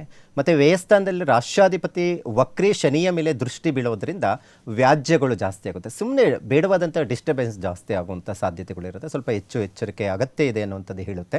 ಮತ್ತು ಭಾಗ್ಯಾಧಿಪತಿ ಗುರು 3ನೇ ಮನೆಯಲ್ಲಿರೋದರಿಂದ ಪುಣ್ಯಕ್ಷೇತ್ರ ಪ್ರಯಾಣ, ತಂದೆಯಿಂದ ಲಾಭ ಉಂಟಾಗುವಂಥದ್ದು ಇರುತ್ತೆ ಅನ್ನುವಂಥದ್ದು ಹೇಳುತ್ತೆ. ನೋಡಿ, ಆಸ್ತಿ ವಿಚಾರ, ತಂದೆ ಆಸ್ತಿ ವಿಚಾರ ಆಗ್ಬೋದು, ಏನಾದರೂ ಮಾತುಕತೆ ಇದ್ರೇನು ಇದು ಬಗೆಹರಿಯುವಂಥದ್ದು ಇರುತ್ತೆ. ಈಗಾಗಲೇ ಕೋರ್ಟು ಕಚೇರಿ ನಡೀತಾ ಇದ್ರೇನು ಪರಿಹಾರ ಸಿಗುವಂಥದ್ದು ಇರುತ್ತೆ. ಇನ್ನು ಶುಕ್ರ 4ನೇ ಮನೆಯಲ್ಲಿ ಇರೋದರಿಂದ ಉತ್ತಮವಾದಂಥ ಫಲಗಳನ್ನು ಕೊಡುತ್ತೆ. ಏನಾದರೂ ಪ್ರಾಪ್ತಿ ಆಗುವಂಥದ್ದು, ಮನೆ ವಿಚಾರದಲ್ಲಿ ಪ್ರಯತ್ನ ಮಾಡ್ತಾ ಇದ್ದರೆ ಈಗಾಗಲೇ ಗುರುಬಲ ಇಲ್ಲ, 7.5 ಬೇರೆ ನಡೀತಾ ಇದೆ ಮೇಷರಾಶಿಯವರಿಗೆ, ಏನಪ್ಪ ಮಾಡೋದು ಅನ್ನುವಂಥ ಚಿಂತೆಯಲ್ಲಿದ್ದರೆ ಅಂಥವರಿಗೆ ಈ ಗ್ರಹಣದಿಂದ ಒಂದಷ್ಟು 2-3 ತಿಂಗಳ ನಂತರ ಅನುಕೂಲ ಉಂಟಾಗುವಂಥ ಸಾಧ್ಯತೆ ಹೆಚ್ಚಾಗಿ ಕಂಡುಬರುತ್ತೆ. ಮತ್ತು ಪಂಚಮ ಸ್ಥಾನದಲ್ಲಿ ಕೇತು, ಬುಧ, ರವಿ ಸಂಯೋಗದಿಂದ ಸ್ವಲ್ಪ ಗರ್ಭಿಣಿಯರು ಯಾರಿರ್ತಾರೆ ಅವ್ರಿಗೆ ಸ್ವಲ್ಪ ಡಿಸ್ಟರ್ಬೆನ್ಸ್ ಆಗುತ್ತೆ. ಸ್ವಲ್ಪ ಈ ಗ್ರಹಣ ಭಾಳ ಜಾಗೃತವಾಗಿ ಸ್ವಲ್ಪ ಹೆಚ್ಚು ಗಮನ ಹರಿಸಬೇಕು ಅನ್ನುವಂಥದ್ದು ಹೇಳುತ್ತೆ. ಒಟ್ಟಾರೆ ಇದರಲ್ಲಿ ಮೇಷರಾಶಿಯವರೆಗೆ ನೋಡೋಕೆ ಹೋದರೆ ಹೆಲ್ತ್ ಮೇಲೆ ಭಾಳಷ್ಟು ಕಾಳಜಿಯನ್ನು ವಹಿಸಬೇಕು. ಈಗಾಗಲೇ ಆರೋಗ್ಯ ಸ್ವಲ್ಪ ಏನಾದರೂ ತೊಂದರೆಗಳಿದೆ ಅಂತ ಹೇಳಿದ್ರೆ ಒಂದು ಸ್ವಲ್ಪ ಮೃತ್ಯುಂಜಯ ಮಂತ್ರವನ್ನು ಜಪ ಮಾಡಿ, ಮತ್ತು ಅದ್ರ ಜೊತೆಗೆ ಶನಿಯ ದೃಷ್ಟಿಗೆ ಒಳಗಾಗಿರೋದ್ರಿಂದ ಕುಜ ರಾಷ್ಟ್ರಾಧಿಪತಿನೇ ಕುಜ ಆಗಿರೋದ್ರಿಂದ ಆದಷ್ಟು ಸಹ ಗ್ರಹಣದ ಆಚರಣೆ ಬಹಳ ಅಗತ್ಯ ಇರುವಂಥದ್ದಿದೆ. ಉದ್ದಿನಕಾಳು, ಅಕ್ಕಿ, ತೊಗರಿ ಕಾಳನ್ನು ಪೂಜೆ ಮಾಡಿ 8ನೇ ತಾರೀಕು ನಂತರ ದಾನ ಮಾಡೋದ್ರಿಂದ ನಿಮಗೆ ಈ ಗ್ರಹಣದ ಬರುವಂಥ ತೊಂದರೆಗಳು ಪ್ರಮಾಣ ಕಡಿಮೆ ಆಗಲಿಕ್ಕೆ ಸಾಧ್ಯ ಆಗುತ್ತೆ. ಇನ್ನು ವೃಷಭ ರಾಶಿಯವರೆಗಂತೂ ಶುಕ್ರ ಜಲತತ್ವ ರಾಶಿಯಲ್ಲಿರೋದ್ರಿಂದ ಆರೋಗ್ಯದ ಸಮಸ್ಯೆ ನಿಮಗೂ ಸಹ ಸ್ವಲ್ಪ ಹೆಚ್ಚು ಕಡಿಮೆ ತೊಂದರೆಗಳು ಉಂಟಾಗುವಂಥದ್ದಿರುತ್ತೆ. ಕುಜ ಪಂಚಮ ಸ್ಥಾನದಲ್ಲಿ ಬಲಹೀನನಾಗಿರೋದ್ರಿಂದ ಗರ್ಭಿಣಿಯರಂತೂ ಬಹಳ ಹುಷಾರಾಗಿರಬೇಕಾಗುತ್ತೆ. ಸ್ವಲ್ಪ ಹೆಚ್ಚು ಕಡಿಮೆ ಆರೋಗ್ಯ ಸಮಸ್ಯೆ ಆಯಿತು ಅಂದ್ರೇನು ತೋರಿಸ್ಕೊಳ್ಳೋದು ಬಹಳ ಮುಖ್ಯ. ಮತ್ತು ಅದರ ಜೊತೆಗೆ ಮಾನಸಿಕ ನೆಮ್ಮದಿ ಅಷ್ಟಾಗಿ ಇರೋದಿಲ್ಲ, ಮಗುವಿನ ವಿಚಾರದಲ್ಲಿ ತೊಂದರೆ ಉಂಟಾಗುವಂಥ ಸಾಧ್ಯತೆ ಇದೆ. ಇನ್ನು ಲಾಭಾಧಿಪತಿಯು ಗುರುಗ್ರಹವಾಗಿದ್ದು ದ್ವಿತೀಯ ಸ್ಥಾನದಲ್ಲಿ ಇರೋದರಿಂದ ಅಭಿವೃದ್ಧಿ ಹೆಚ್ಚು, ಹಣಕಾಸಿನ ವಿಚಾರದಲ್ಲಿ ಬಹಳ ಉತ್ತಮವಾದಂತಹದ್ದು ಅಂತಲೇ ಹೇಳ್ಬೋದಾಗಿದೆ. ರಾಹುಗ್ರಸ್ತ ಚಂದ್ರಗ್ರಹಣ ಮತ್ತು ಕೇತುಗ್ರಸ್ತ ಬುಧ ರವಿ ಸಂಯೋಗದಿಂದ ತಾಯಿಯ ಆರೋಗ್ಯದ ಬಗ್ಗೆ ಬಹಳಷ್ಟು ಗಮನ ಹರಿಸಿ ವೃಷಭ ರಾಶಿ ತಾಯಂದಿರಂತೂ ಸ್ವಲ್ಪ ಎಚ್ಚರಿಕೆ ಅಗತ್ಯ ಇದೆ. ಕರ್ಮಸ್ಥಾನದಲ್ಲಿ ಗ್ರಹಣ ಸಂಭವಿಸ್ತಾ ಇರೋದರಿಂದ ರಾಹು ಮತ್ತು ಚಂದ್ರನ ಸಂಯೋಗ ಉದ್ಯೋಗದಲ್ಲಿ ತೊಂದರೆ ಆಗುವಂಥ ಸಾಧ್ಯತೆ ಇದೆ. ಭಾಳ ಹುಷಾರಾಗಿರಬೇಕು. ನೋಡಿ, ವೃಷಭ ರಾಶಿಯವರೆಗಂತೂ ಉದ್ಯೋಗದಲ್ಲಂತೂ ಸ್ವಲ್ಪ ಡಿಸ್ಟರ್ಬೆನ್ಸ್ ಆಗುತ್ತೆ, ಆರೋಗ್ಯದಲ್ಲೇ ಹೆಚ್ಚು ತೊಂದರೆಗಳಾಗುವಂಥದ್ದಿರುತ್ತೆ. ಮಿಕ್ಕ ಹಣಕಾಸಿನ ವಿಚಾರದಲ್ಲಿ ಯಾವುದೇ ರೀತಿಯಾದಂತಹ ತೊಂದರೆಗಳು ಇರೋದಿಲ್ಲ. ಇನ್ನು ಮಿಥುನ ರಾಶಿಯವರಿಗಂತೂ ದ್ವಿತೀಯ ಸ್ಥಾನದಲ್ಲಿ ರಾಷ್ಟ್ರಾಧಿಪತಿಯು ರವಿ ಮತ್ತು ಕೇತು ಗ್ರಸ್ತವಾಗಿರೋದ್ರಿಂದ ಸ್ವಲ್ಪ ಈ ಕಣ್ಣಿಗೆ ಸಂಬಂಧಪಟ್ಟಂಥ ತೊಂದರೆಗಳು ಉಂಟಾಗೋದು, ಮತ್ತು ಕೆಲವೊಂದೆಲ್ಲ ಬ್ಯಾಕ್ಟೀರಿಯಾಗಳಿಂದ ಏನಾದರೂ ಕಣ್ಣಿಗೆ ಸಮಸ್ಯೆಗಳು ಉಂಟಾಗುವಂಥದ್ದು ಇರುತ್ತೆ. ಸ್ವಲ್ಪ ಹುಷಾರಾಗಿರಬೇಕು. ನರಗಳಿಗೆ ಸಂಬಂಧಪಟ್ಟಂಥ ಕಾಯಿಲೆಗಳೂ ಸಹ ಉಂಟಾಗುವಂಥ ಸಾಧ್ಯತೆ ಇರುತ್ತೆ. ಇನ್ನು ಚತುರ್ಭಾಗದಲ್ಲಿ ಕುಜ ಬಲಹೀನನಾಗಿರೋದ್ರಿಂದ ಸ್ವಲ್ಪ ಅಣ್ಣ ತಮ್ಮಂದಿರ ವಿಚಾರದಲ್ಲಿ ಕ್ರೋಧ ಉಂಟಾಗುವಂಥದ್ದು ಇರುತ್ತೆ. ಅಕ್ಕ ತಂಗಿಯರ ವಿಚಾರದಲ್ಲಿ ಬಾಂಧವ್ಯತೆ ಇಲ್ದಿರ ಹೋಗುವಂಥ ಸಾಧ್ಯತೆಗಳು ಕಂಡುಬರುವಂಥದ್ದಾಗಿರುತ್ತೆ. ಇನ್ನು ಪಿತ್ರಾರ್ಜಿತ ಆಸ್ತಿ ವಿಚಾರದಲ್ಲಿ ವ್ಯಾಜ್ಯಗಳು ಉಂಟಾಗುತ್ತೆ. ಮಿಥುನ ರಾಶಿಯವರಿಗೆ ಶನಿಯ ದೃಷ್ಟಿ ರಾಷ್ಟ್ರಾಧಿಪತಿಯ ಮೇಲೆ ಬೀಳೋದ್ರಿಂದ ಸಾಲ, ಋಣ ಮತ್ತು ಆರೋಗ್ಯದ ಮೇಲೆ ಹೆಚ್ಚು ಪರಿಣಾಮಗಳು ಉಂಟಾಗುತ್ತೆ. ಅದರಲ್ಲಿ ಹೆಚ್ಚು ಮಟ್ಟಿಗೆ ವಾಹನಗಳಲ್ಲಿ, ಇವತ್ತು ಡ್ರೈವಿಂಗ್ ವೃತ್ತಿಯಲ್ಲಿ ಯಾರೆಲ್ಲ ಇದ್ದೀರಾ, ವಾಹನಗಳಲ್ಲಿ ಅಪಘಾತಗಳು, ತೊಂದರೆಗಳು ಉಂಟಾಗುವಂಥ ಸಾಧ್ಯತೆಗಳು ಮಿಥುನ ರಾಶಿಯವರಿಗೆ ಕಂಡುಬರುವಂಥದ್ದು ಇರುತ್ತೆ. ಸ್ವಲ್ಪ ಆದಷ್ಟು ಸಹ ಗ್ರಹಣದ ಆಚರಣೆ ಹೇಗೆ ಮಾಡ್ಕೋಬೇಕು ಅಂತ ಹೇಳಿದ್ರೆ, ಇವರು ಹೆಸರು ಕಾಳು ಮತ್ತು ಉದ್ದಿನಕಾಳು, ಅಕ್ಕಿಯನ್ನು ಪೂಜೆ ಮಾಡಿ ಅದನ್ನು ದಾನ ಮಾಡೋದು ಬಹಳ ಮುಖ್ಯವಾಗಿರುವಂಥದ್ದು. ಮತ್ತು ರಾಹು, ಅದರ ಜೊತೆಗೆ ಈ ಕುಜನ ಒಂದು ಪಿಡ ಪರಿಹಾರ ಮಂತ್ರವನ್ನು ಪಠನೆ ಮಾಡಿಕೊಳ್ಳೋದ್ರಿಂದ ನಾವು ಇನ್ನಷ್ಟು ಉತ್ತಮವಾದಂಥ ಫಲ ಪ್ರಾಪ್ತಿ ಆಗಲಿಕ್ಕೆ ಸಾಧ್ಯ ಆಗುತ್ತೆ. ಇನ್ನು ಕರ್ಕಾಟಕ ರಾಶಿಯಲ್ಲಿ ಅವರಿಗೆ ನೋಡ್ಲಿಕ್ಕೆ ಹೋದರೆ, ಈ ಕರ್ಕಾಟಕ ರಾಶ್ಯಾಧಿಪತಿಯು ಸಹ ಚಂದ್ರಗ್ರಹ ಆಗಿರ್ತಾನೆ. ಯಾಕಂದರೆ ಚಂದ್ರ ಬಂದು ಗ್ರಹಣಕ್ಕೆ ಈಡಾಗಿರೋದ್ರಿಂದ ಬಹಳ ಮುಖ್ಯವಾಗಿ ಅಷ್ಟಮ ಸ್ಥಾನ ಅಂತ ಹೇಳ್ತೀವಿ. ಅಷ್ಟಮ ಸ್ಥಾನ ಆಯುಷ್ಯ ಸ್ಥಾನ ಅಂತ ಹೇಳ್ತೀವಿ. ಅದರಲ್ಲಿ ಸಹ ಹೆಚ್ಚು ಆಯುಷ್ಯಗೆ ಕಂಟಕ, ವಿದ್ಯುತ್ ಸಂಬಂಧಪಟ್ಟಂಥದ್ದು ಗಂಡಾಂತರಗಳು ಉಂಟಾಗುತ್ತೆ, ಜಲಗಂಡಾಂತರ ಉಂಟಾಗುವಂಥ ಸಾಧ್ಯತೆ ಇರುತ್ತೆ. ಏನಾದರೂ ಒಂದು ಕನಿಷ್ಠ ಪಕ್ಷ ಅಂದರೆ ಒಂದು 15 ದಿನ ಕಾಲ ಅಷ್ಟು ಎಲ್ಲಾದರೂ ದೂರದ ಪ್ರಯಾಣ, ಏನಾದರೂ ಕೆಲವೊಂದೆಲ್ಲ ನದಿ ಹತ್ರ ಹೋಗೋದು ಅಥವಾ ಸಮುದ್ರದ ಸಮೀಪ ಹೋಗುವಂಥದ್ದು ಏನಾದರೂ ಮೋಜಿ ಮಸ್ತಿ ಏನಾದರೂ ಇತ್ತು ಅಂದರೆ ಸ್ವಲ್ಪ ಸಮಸ್ಯೆಗಳು ಉಂಟಾಗುತ್ತೆ. ಸ್ವಲ್ಪ ಹೆಚ್ಚಿನ ಮಟ್ಟಿಗೆ ಎಚ್ಚರಿಕೆ ಅಗತ್ಯ ಇದೆ ಅನ್ನುವಂಥದ್ದು ಹೇಳ್ಬೋದು. ಇನ್ನು ಗರ್ಭಕೋಶಕ್ಕೆ ಸಂಬಂಧಪಟ್ಟಂಥ ಕಾಯಿಲೆಗಳು, ಸೋಂಕು ಉಂಟಾಗುವಂಥದ್ದು, ಶೀತಕ್ಕೆ ಸಂಬಂಧಪಟ್ಟಂತಹ ಸಮಸ್ಯೆಗಳು ಕರ್ಕಾಟಕ ರಾಶಿಯವರಿಗೆ ಹೆಚ್ಚು ಕಾಡುವಂಥ ಸಾಧ್ಯತೆಗಳು ಕಂಡುಬರುವಂಥದ್ದು ಇರುತ್ತೆ.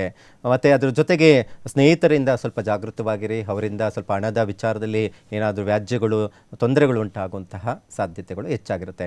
ಆದಷ್ಟು ಸಹ ಈ ಕರ್ಕಾಟಕ ರಾಶಿಯವರಿಗೆ ಬಹಳ ಈ ಗ್ರಹಣದ ಆಚರಣೆ ಬಹಳ ಮುಖ್ಯವಾಗಿ ಮಾಡಬೇಕಾಗಿರುವಂಥದ್ದಾಗಿದೆ. ಹಾಗಾಗಿ ಅಕ್ಕಿ ಮತ್ತು ಅದ್ರ ಜೊತೆಗೆ ಉದ್ದಿನ ಕಾಳನ್ನು ಪೂಜೆ ಮಾಡಿ, ಮತ್ತು ಚಂದ್ರಬಿಂಬ, ಇವರು ಸಾಧ್ಯವಾದಷ್ಟು ಚಂದ್ರಬಿಂಬ ಸಿಗುತ್ತೆ, ಆ ಬಿಳಿ ವಸ್ತ್ರದ ಜೊತೆ ಪೂಜೆ ಮಾಡಿ ಚಂದ್ರಪೀಠ ಪರಿಹಾರ ಮಂತ್ರ ಮತ್ತು ಅದ್ರ ಜೊತೆಗೆ ರಾಹುಪೀಠ ಪರಿಹಾರ ಮಂತ್ರ, ಚಂದ್ರ ಅಷ್ಟೋತ್ತರವನ್ನು ಪಠನೆ ಮಾಡಿ ಅದನ್ನು 8ನೇ ತಾರೀಕು ಮಾರನೇ ದಿನ ಅದನ್ನು ಪೂಜೆ ಮಾಡಿ ದಾನ ಕೊಡೋದ್ರಿಂದ, ಅದರಲ್ಲಿ ಶಿವನ ದೇವಸ್ಥಾನಕ್ಕೆ ದಾನ ಕೊಡೋದ್ರಿಂದ ಗ್ರಹಣದ ಪ್ರಭಾವ ಕಡಿಮೆ ಆಗಲಿಕ್ಕೆ ಸಾಧ್ಯ ಆಗುತ್ತೆ.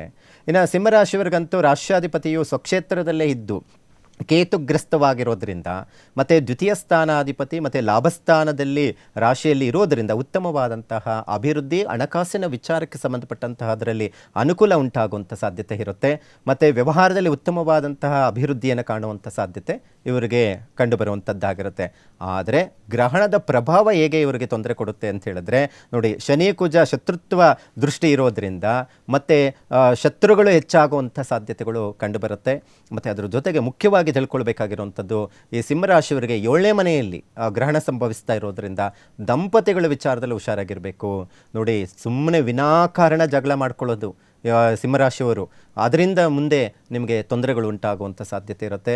ದಂಪತಿಗಳ ನಡುವೆ ಹೊಂದಾಣಿಕೆ ಇರೋದಿಲ್ಲ. ಈ ಪ್ರೇಮಿಗಳಿಗಂತೂ ಚಿಕ್ಕಪುಟ್ಟ ವಿಚಾರದಲ್ಲಿ ಜಗಳ ಆಗಿ ದೂರ ಆಗುವಂಥದ್ದು, ಪ್ರೇಮ ವೈಫಲ್ಯ ಉಂಟಾಗುವಂಥ ಸಾಧ್ಯತೆಗಳು ಕಂಡುಬರುವಂಥ ಸಾಧ್ಯತೆ ಇರುತ್ತೆ. ಸ್ವಲ್ಪ ಎಚ್ಚರಿಕೆ ಅಗತ್ಯ ಇದೆ ಅನ್ನುವಂಥದ್ದು ಸಿಂಹರಾಶಿಯವರಿಗೆ ಹೇಳ್ಬಹುದಾಗಿದೆ. ಇವರು ಸಾಧ್ಯವಾದಷ್ಟು ಗೋಧಿ, ಅದರ ಜೊತೆಗೆ ಅಕ್ಕಿ ಮತ್ತು ಉದ್ದಿನ ಕಾಳನ್ನು ಪೂಜೆ ಮಾಡಿ ಅದನ್ನು ದಾನ ಮಾಡೋದು, ಮತ್ತು ಅದರ ಪೀಡ ಪರಿಹಾರ ಮಂತ್ರಗಳನ್ನು ಪಠನೆ ಮಾಡೋದು, ಸೂರ್ಯ ನಮಸ್ಕಾರವನ್ನು ಮಾಡೋದ್ರಿಂದ ಹೆಚ್ಚು ತೊಂದರೆಗಳು ಬರುವಂಥದ್ದು ಕಡಿಮೆ ಆಗಲಿಕ್ಕೆ ಸಾಧ್ಯ ಆಗುತ್ತೆ. ಇನ್ನು ಕನ್ಯಾ ರಾಶಿಯವರಿಗಂತೂ ಕನ್ಯಾ ರಾಶಿಗೆ ಅಧಿಪತಿ ಅಂತ ನಾವು ನೋಡಿದಾಗ ಬುಧ ಆಗಿರ್ತಾನೆ. ಕುಜ ಅಶುಭ ಗ್ರಹವಾಗಿದ್ದು ಕುಜ ಕನ್ಯಾ ರಾಶಿಯಲ್ಲೇ ಇರೋದ್ರಿಂದ ಯಾರೇ ಆಗಲಿ ದಾರಿಯಲ್ಲಿ ಹೋಗೋರು ನಿಮ್ಮ ಮೇಲೆ ಜಗಳಕ್ಕೆ ಬರುವಂಥ ಪರಿಸ್ಥಿತಿ ಆಗುವಂಥದ್ದು ಇರುತ್ತೆ. ಒಂದು 15 ದಿನದ ಕಾಲ ಇವೆಲ್ಲ ಸಮಸ್ಯೆಗಳು ಉಂಟಾಗುತ್ತೆ, ಅಸಮಾಧಾನ ಉಂಟಾಗುತ್ತೆ. ಮತ್ತು ಅದ್ರ ಜೊತೆಗೆ ಮಾನಸಿಕ ಒತ್ತಡಗಳು, ಅದರಲ್ಲಿ ವರ್ಕ್ ಪ್ರೆಷರ್ ಜಾಸ್ತಿ ಆಗುವಂಥದ್ದು. ಕೆಲಸದಲ್ಲಿ ಬಹಳ ಜನ ಇರ್ತೀರ, ಕೆಲಸದ ಒತ್ತಡಗಳು, ಬೇಡವಾದಂಥ ಕೆಲಸಗಳೆಲ್ಲ ಮೈ ಮೇಲೆ ಬರುವಂಥದ್ದು ಇರುತ್ತೆ. ಬೇಡವಾದಂಥ ವ್ಯಕ್ತಿಗಳು ಬಂದು ನಿಮ್ಮ ಹತ್ರ ಜಗಳ ಆಡುವಂಥ ಪರಿಸ್ಥಿತಿ ಆಗುತ್ತೆ. ಸ್ವಲ್ಪ ಹುಷಾರಾಗಿರಿ.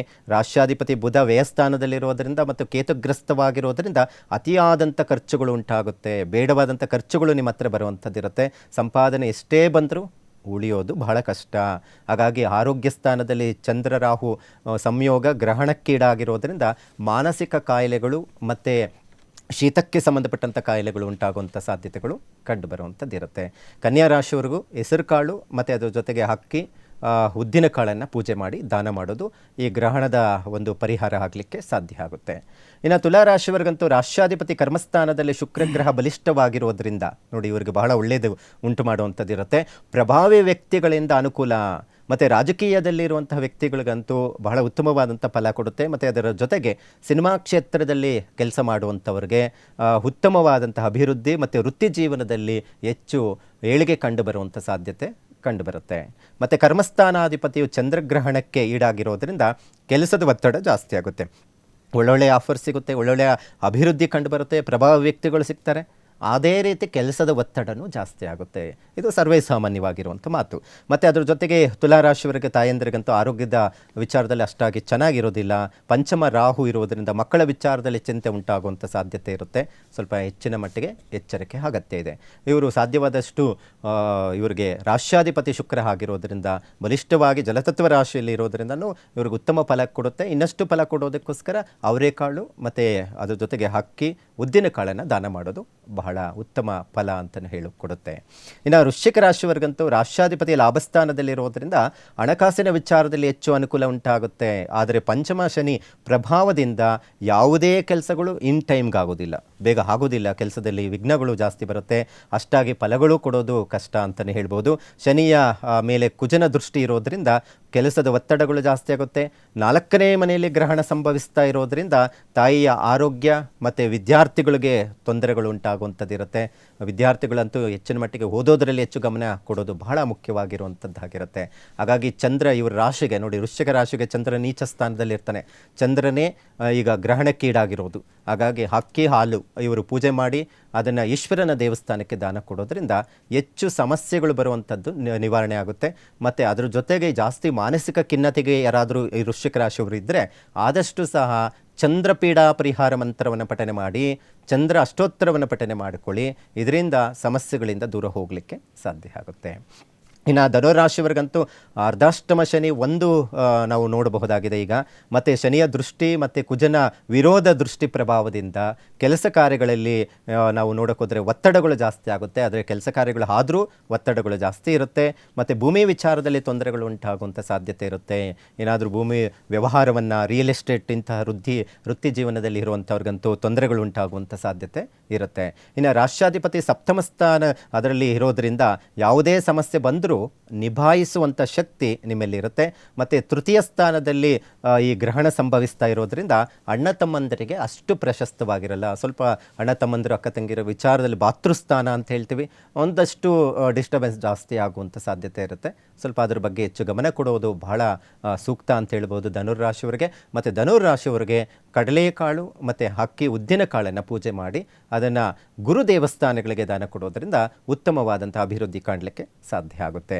ಇನ್ನು ಮಕರ ರಾಶಿಯವರಿಗಂತೂ ಪಿತೃಕಾರಕ ಕೇತುಗ್ರಸ್ತವಾಗಿರೋದ್ರಿಂದ ಈ ತಂದೆಯ ಆರೋಗ್ಯದ ಮೇಲೆ ಹೆಚ್ಚು ಗಮನ ಕೊಡಬೇಕಾಗುತ್ತೆ. ವೃತ್ತಿ ಜೀವನದಲ್ಲಿ ವಿಚಾರದಲ್ಲಿ ಮತ್ತು ದಂಪತಿಗಳ ನಡುವೆ ಅಷ್ಟಾಗಿ ಅಭಿವೃದ್ಧಿ ಇರೋದಿಲ್ಲ. ಮತ್ತು ಅದರ ಜೊತೆಗೆ ಈ ಮಕರ ರಾಶಿಗೆ ದ್ವಿತೀಯ ಸ್ಥಾನದಲ್ಲೇ ನಾವು ಗ್ರಹಣ ಸಂಭವಿಸ್ತಾ ಇರೋದರಿಂದ ಸ್ವಲ್ಪ ಆದಷ್ಟು ಹಣಕಾಸಿನ ವಿಚಾರಕ್ಕೆ ಸಂಬಂಧಪಟ್ಟಂತಹದ್ರಲ್ಲಿನೂ ಸ್ವಲ್ಪ ಜಾಗೃತವಾಗಿರಬೇಕು. ಸುಮ್ಮನೆ ಬೇಡವಾದಂಥದ್ರ ಮೇಲೆ ಇನ್ವೆಸ್ಟ್ಮೆಂಟ್ ಮಾಡಿ ಹಣ ಕಳ್ಕೊಳ್ಳುವಂಥದ್ದು, ಕುಟುಂಬದಲ್ಲಿ ಕಲಹಗಳು ಉಂಟಾಗುವಂಥದ್ದು, ಇವೆಲ್ಲವನ್ನು ಕಂಡುಬರುವಂಥ ಸಾಧ್ಯತೆ ಇರುತ್ತೆ. ಸ್ವಲ್ಪ ಹೆಚ್ಚಿನ ಮಟ್ಟಿಗೆ ಎಚ್ಚರಿಕೆ ಅಗತ್ಯ ಇದೆ. ಇನ್ನು ಕುಂಭರಾಶಿಯವರಿಗೆ ಈಗ ಕುಂಭರಾಶಿಯಲ್ಲೇ ಗ್ರಹಣ ಸಂಭವಿಸ್ತಾ ಇರುವಂಥವ್ರಿಗಂತೂ ಶನಿಯು ದ್ವಿತೀಯ ಸ್ಥಾನದಲ್ಲಿ ಇರೋದ್ರಿಂದ ಒಂದಷ್ಟು ಉತ್ತಮ ಫಲಗಳು ಕೊಟ್ಟರೂ ಸಹ ಇಲ್ಲಿ ಗ್ರಹಣ ಸಂಭವಿಸ್ತಾ ಇರುವಂತಹದ್ದೇನಿದೆ ಜನ್ಮದಲ್ಲಿ ಸ್ವಲ್ಪ ಆದಷ್ಟು ಮಾನಸಿಕ ಒತ್ತಡಗಳು ಜಾಸ್ತಿ ಆಗುವಂಥದ್ದಿರುತ್ತೆ. ಮತ್ತು ರಾಶಿಯಲ್ಲೇ ಗ್ರಹಣ ಈಡಾಗಿರೋದ್ರಿಂದ ದಂಪತಿಗಳ ಮೇಲೆ ಹೆಚ್ಚು ಒತ್ತಡಗಳು, ಸಮಸ್ಯೆಗಳು ಬರುವಂಥದ್ದು ಇರುತ್ತೆ. ಗಂಡ ಹೆಂಡತಿಯ ನಡುವೆ ಅಷ್ಟಾಗಿ ಸಂಬಂಧ ಚೆನ್ನಾಗಿರೋದಿಲ್ಲ. 15 ದಿನ ಕಾಲ ಸ್ವಲ್ಪ ಆದಷ್ಟು ಹೆಚ್ಚು ಜಗಳಗಳನ್ನು ಮಾಡ್ಕೊಳ್ಳೋಕೆ ಹೋಗ್ಬೇಡಿ. ಇನ್ನಷ್ಟು ತೊಂದರೆಗಳು ಉಂಟಾಗುತ್ತೆ. ಅದು ಕೋರ್ಟು ಕಚೇರಿವರೆಗೂ ಹೋಗುವಂತಹ ಸಂದರ್ಭಗಳು ಎದುರಾಗುವಂಥ ಸಾಧ್ಯತೆಗಳು ಇರುತ್ತೆ. ಮತ್ತು ಅದ್ರ ಜೊತೆಗೆ ಕುಜ ಲಾಭಾಧಿಪತಿ ಆಗಿದ್ದರೂ ಸಹ ಅಲ್ಲಿ ಏನಾಗುತ್ತೆ, ಭೂಮಿಯಿಂದ ಲಾಭ ಅನುಕೂಲ ಉಂಟಾಗುತ್ತೆ. ಆದರೆ ಏನಾದರೂ ಡಾಕ್ಯುಮೆಂಟ್ಸ್ ವಿಚಾರ ಅಥವಾ ಏನಾದರೂ ವಿಚಾರದಲ್ಲಿ ತೊಂದರೆಗಳು ಉಂಟಾಗುವಂಥದ್ದಿರುತ್ತೆ. ಸ್ವಲ್ಪ ಎಚ್ಚರಿಕೆ ಅಗತ್ಯ ಇದೆ. ಆರೋಗ್ಯದ ಮೇಲೆ ಹೆಚ್ಚು ಗಮನ ಕೊಡಬೇಕು ಕುಂಭರಾಶಿಯವರು. ಮತ್ತು ಬೇಡವಾದಂಥ ಜಗಳಗಳು, ಸಮಸ್ಯೆಗಳು ನಿಮ್ಮ ಹತ್ರ ಹುಡುಕೋ ಬರುತ್ತೆ, ಅದರಿಂದನೂ ಹುಷಾರಾಗಿರಬೇಕಾಗುತ್ತೆ. ಮತ್ತು 6ನೇ ಮನೆಯಲ್ಲಿ ಗುರು ಇರೋದರಿಂದ, ದೃಷ್ಟಿ ಬೀಳೋದರಿಂದ ಹೆಚ್ಚು ಖರ್ಚುಗಳು ಸಹ ಇರುತ್ತೆ. ಅಷ್ಟಾಗಿ ನಿದ್ದೆನೂ ಬರಲ್ಲ, ಮಾನಸಿಕ ನೆಮ್ಮದಿ ಕಳ್ಕೊಳ್ಳುವಂಥ ಸಾಧ್ಯತೆ ಇರುತ್ತೆ. ಸ್ವಲ್ಪ ಹೆಚ್ಚಿನ ಮಟ್ಟಿಗೆ ಎಚ್ಚರಿಕೆ ಅಗತ್ಯ ಇದೆ ಅಂತಲೇ ಹೇಳ್ಬೋದು. ಆದಷ್ಟು ಇವರು ಕುಂಭರಾಶಿಯವರಂತೂ ಗ್ರಹಣ ಶಾಂತಿಯನ್ನು ಮಾಡಿಸೋದು ಬಹಳ ಒಳ್ಳೆಯದು. ಎಲ್ಲೇ ದೇವಸ್ಥಾನ ಸಮೀಪ ಇದ್ದರೆ ಗ್ರಹಣ ಶಾಂತಿ ಮಾಡಿಸಿ, ಇಲ್ಲ ಅಂತ ಹೇಳಿದ್ರೆ ಮನೆಯಲ್ಲೇ ಮಾಡ್ಕೊಳ್ಳುವಂಥ ಪರಿಹಾರ ಅಂತ ಹೇಳಿದ್ರೆ ಉದ್ದಿನಕಾಳು, ಹಕ್ಕಿ, ಕಪ್ಪು ಎಳ್ಳನ್ನು ಪೂಜೆ ಮಾಡಿ ಅದನ್ನು ಜಪ ಮತ್ತು ಅದ್ರ ಜೊತೆಗೆ ಪೀಡಾ ಪರಿಹಾರ ಮಂತ್ರಗಳನ್ನು ಹೇಳಿ ಅದನ್ನು ಹನುಮಂತನ ದೇವಸ್ಥಾನಕ್ಕೆ ದಾನ ಕೊಡೋದ್ರಿಂದ ನಿಮಗೆ ಹೆಚ್ಚು ಅನುಕೂಲ ಆಗಲಿಕ್ಕೆ ಸಾಧ್ಯ ಆಗುತ್ತೆ. ಇನ್ನು ಮೀನರಾಶಿಯವರಿಗಂತೂ ಜನ್ಮ ಶನಿ ಪ್ರಭಾವ ಇರೋದ್ರಿಂದ ಕೆಲಸ ಕಾರ್ಯಗಳಲ್ಲಿ ತೊಂದರೆಗಳು ಉಂಟಾಗುವಂಥದ್ದಿರುತ್ತೆ, ಬೇಗ ಕೆಲಸಗಳು ಆಗೋದಿಲ್ಲ. ಮತ್ತು ಅದ್ರ ಜೊತೆಗೆ ರಾಶಿಯ ಮೇಲೆ ಶನಿ ಜನ್ಮದಲ್ಲಿ ಇದ್ದು ರಾಶಿಯ ಮೇಲೆ ಕುಜನ ದೃಷ್ಟಿ ಬೀಳೋದ್ರಿಂದ ಹೆಚ್ಚಿನ ಮಟ್ಟಿಗೆ ಕಿರಿಕಿರಿ ಸಮಸ್ಯೆಗಳು, ಒತ್ತಡಗಳು ಜಾಸ್ತಿ ಆಗುವಂಥದ್ದಿರುತ್ತೆ. ಮತ್ತು ಅದ್ರ ಜೊತೆ ಗ್ರಹಣವು ಈ ವ್ಯಯಸ್ಥಾನದಲ್ಲಿ ಸಂಭವಿಸ್ತಾ ಇರೋದ್ರಿಂದ ಹೆಚ್ಚಿನ ಮಟ್ಟಿಗೆ ಖರ್ಚುಗಳು ಜಾಸ್ತಿ ಆಗುವಂಥ ಸಂಭವ ಇರುತ್ತೆ. ಎಷ್ಟೇ ಖರ್ಚುಗಳು ಬಂದರೂ ಸಹ 4ನೇ ಮನೆಯಲ್ಲಿ ಕೇಂದ್ರದಲ್ಲಿ ನಾವು ನೋಡಬಹುದ ರಾಷ್ಟ್ರಾಧಿಪತಿ ಕುಜನ ಪ್ರಭಾವ ಹೇಗೆ ಕೇಂದ್ರದಲ್ಲಿ ಇರುತ್ತೋ ಹೆಚ್ಚಿನ ಮಟ್ಟಿಗೆ ಯಾವುದೇ ಕೆಲಸಗಳಿದ್ರೂ ಅನುಕೂಲ ಆಗುತ್ತೆ. ಹಣಕಾಸಿನ ವಿಚಾರದಲ್ಲಿ ಒಂದಿಷ್ಟು ಸಮಸ್ಯೆಗಳು ನಿಭಾಯಿಸುವಂಥ ಸಾಧ್ಯತೆ ಇರುತ್ತೆ. ಪ್ರಸ್ತುತ ಜನ್ಮಶನಿ ಗುರುಬಲ ಪ್ರಸ್ತುತ ಮೀನರಾಶಿಯವರಿಗಿಲ್ಲ. ಗ್ರಹಣ ಈ ಮೀನರಾಶಿಯವರಿಗೆ ಒಂದು ಮಿಶ್ರ ಫಲ ರೀತಿಯಲ್ಲಿ ಫಲಗಳನ್ನು ಕೊಡಲಿಕ್ಕೆ ಸಾಧ್ಯ ಆಗುತ್ತೆ. ಇವರು ಪರಿಹಾರ ಅಂತ ಬಂದಾಗ ಒಂದಿಷ್ಟು ಕಡಲೆಕಾಳು ಮತ್ತು ಅಕ್ಕಿ, ಉದ್ದಿನ ಕಾಳನ್ನು ಪೂಜೆ ಮಾಡಿ ಅದನ್ನು ನೀವು ಹತ್ತಿರದಲ್ಲಿ ಗುರು ದೇವಸ್ಥಾನ ಆಗ್ಬೋದು, ದತ್ತಾತ್ರೇಯ ದೇವಸ್ಥಾನಕ್ಕಾಗ್ಬೋದು, ಅದನ್ನು ಪೂಜೆ ಮಾಡಿ ದಾನ ಕೊಡೋದ್ರಿಂದ ಈ ಗ್ರಹಣದ ಪ್ರಭಾವ ಏನಿರುತ್ತೆ ತೀವ್ರತೆ ಕಡಿಮೆ ಆಗಲಿಕ್ಕೆ ಸಾಧ್ಯ ಆಗುತ್ತೆ. ಎಸ್ ಗುರುಜಿ, ರಾಶಿಗಳ ಬಗ್ಗೆ ಮಹತ್ವಪೂರ್ಣವಾದಂಥ ಮಾಹಿತಿನ ತಿಳಿಸ್ಕೊಟ್ರಿ. ಗುರುಜಿ ಆಗಲೇ ಹೇಳ್ತಾ ಇದ್ರಿ ಅಪಘಾತಗಳ ಸಂಖ್ಯೆ ಜಾಸ್ತಿ ಆಗ್ಬೋದು ಅಂತ. ನಂದು ಅದಕ್ಕೆ ಒಂದು ಪ್ರಶ್ನೆನ ಆ್ಯಡ್ ಮಾಡ್ತೀನಿ. ಜೊತೆಗಿದ್ದಾರೆ ಪ್ರತ್ಯಂಗಿರಾ ದೇವಿ ಆರಾಧಕರಾಗಿರುವಂತಹ ಡಾಕ್ಟರ್ ಮಹರ್ಷಿ ಗುರುಜಿಯವರು. ಗುರುಜಿ, ಅದೇ ಅಪಘಾತ ಜಾಸ್ತಿ ಆಗುತ್ತೆ ಅಂತ ಹೇಳ್ತಾ ಇದ್ರಿ.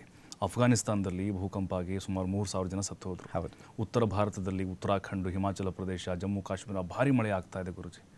ನದಿಗಳು ಭೋರ್ಗರಿತಾ ಇದ್ದಾವೆ. ಹಾಗಾಗಿ ಪ್ರವಾಹ, ಭೂಕಂಪ ಜಾಸ್ತಿ ಆಗುತ್ತಾ ಅಂತ ಹೇಳಿ.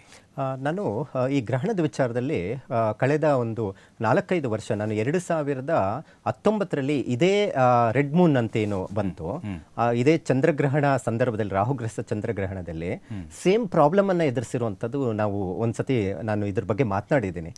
ಅದೇ ಸಂದರ್ಭದಲ್ಲಿ ಆ ಇಯರಲ್ಲಿ, ಆ ಗ್ರಹಣದ ಸಂದರ್ಭದಲ್ಲಿ ಭಾರಿ ದೊಡ್ಡದಾದಂತಹ ಒಂದು ಬೆಂಕಿ ಅವಘಡಗಳಾಯಿತು.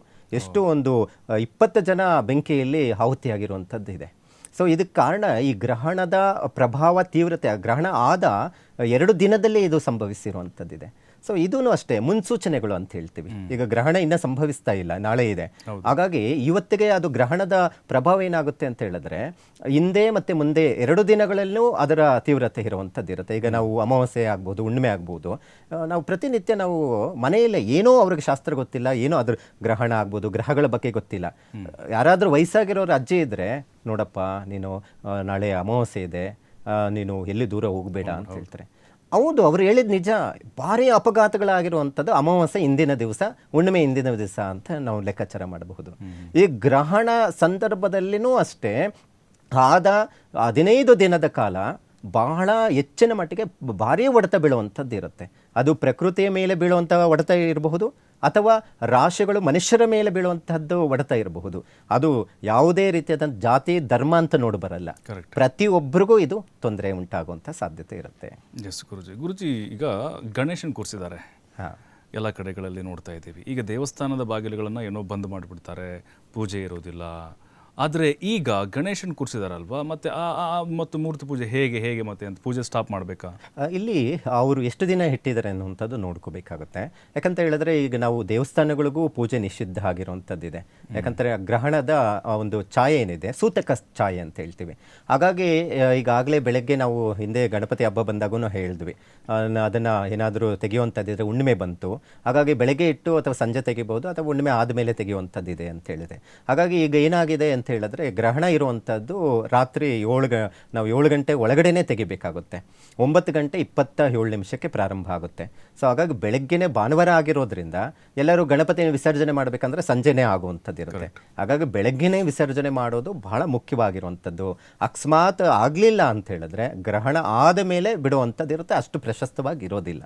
ಗ್ರಹಣದ ಮುಂಚಿತವಾಗಿಯೇ ಗಣಪತಿಯನ್ನು ವಿಸರ್ಜನೆ ಮಾಡೋದು ಬಹಳ ಮುಖ್ಯವಾಗಿರುವಂಥದ್ದು ಅಂತಲೂ ಹೇಳಬಹುದಾಗಿದೆ. ಎಸ್ ಗುರುಜಿ. ಗುರುಜಿ, ಇನ್ನೊಂದು ಪ್ರಶ್ನೆ. ಈಗ ಗ್ರಹಣದ ಸಮಯದಲ್ಲಿ ಅಥವಾ ಆ ದಿನ ಗಂಡ ಹೆಂಡತಿ ಸೇರಬಹುದಾ ಅನ್ನೋದು, ಅದರ ಜೊತೆಗೆ ಪ್ರೇಮ ವೈಫಲ್ಯ ಏನಾದರೂ ಜಾಸ್ತಿ ಆಗಿಬಿಡುತ್ತಾ ಅಂತೇಳಿ ಯುವಕರು ಪ್ರಶ್ನೆ ಕೇಳ್ತಿದ್ರು. ಖಂಡಿತ ಇದು ಬಹಳ ಮುಖ್ಯವಾಗಿರುವಂಥ ಒಂದು ಪ್ರಶ್ನೆ. ನೋಡಿ, ಯಾವುದೇ ವಿಚಾರದಲ್ಲಿ ಒಂದಿಷ್ಟು ಮಾನದಂಡಗಳು ಅಂತಿರುತ್ತೆ, ಒಂದಿಷ್ಟು ಹೀಗೆ ಅನುಸರಿಸಬೇಕು ಅನ್ನೋಂಥದ್ದಿದೆ.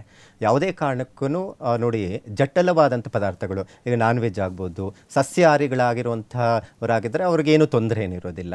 ಹಾಗಾಗಿ ಆಹಾರದ ಪದ್ಧತಿ ವಿಚಾರದಲ್ಲಿನೂ ಅಷ್ಟೇ 3 ಗಂಟೆ ಮುಂಚಿತವಾಗಿ ಆಹಾರವನ್ನು ಸೇವನೆ ಮಾಡಬೇಕು. ಅದು ಜೀರ್ಣಶಕ್ತಿಗೆ ತೊಂದರೆ ಆಗುತ್ತೆ ಅನ್ನುವಂಥದ್ದು ಒಂದು ಸೈಂಟಿಫಿಕ್ ಆಗಿ ಲೆಕ್ಕಾಚಾರ ಇರುತ್ತೆ.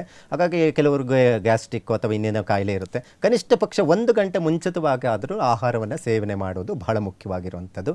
ಮತ್ತು ಮದ್ಯಪಾನ ಆಗಬಹುದು, ಮಾಂಸಾಹಾರ ಆಗಬಹುದು, ಯಾವುದೇ ಕಾರಣಕ್ಕೂ ಸೇವನೆ ಮಾಡಬಾರ್ದು.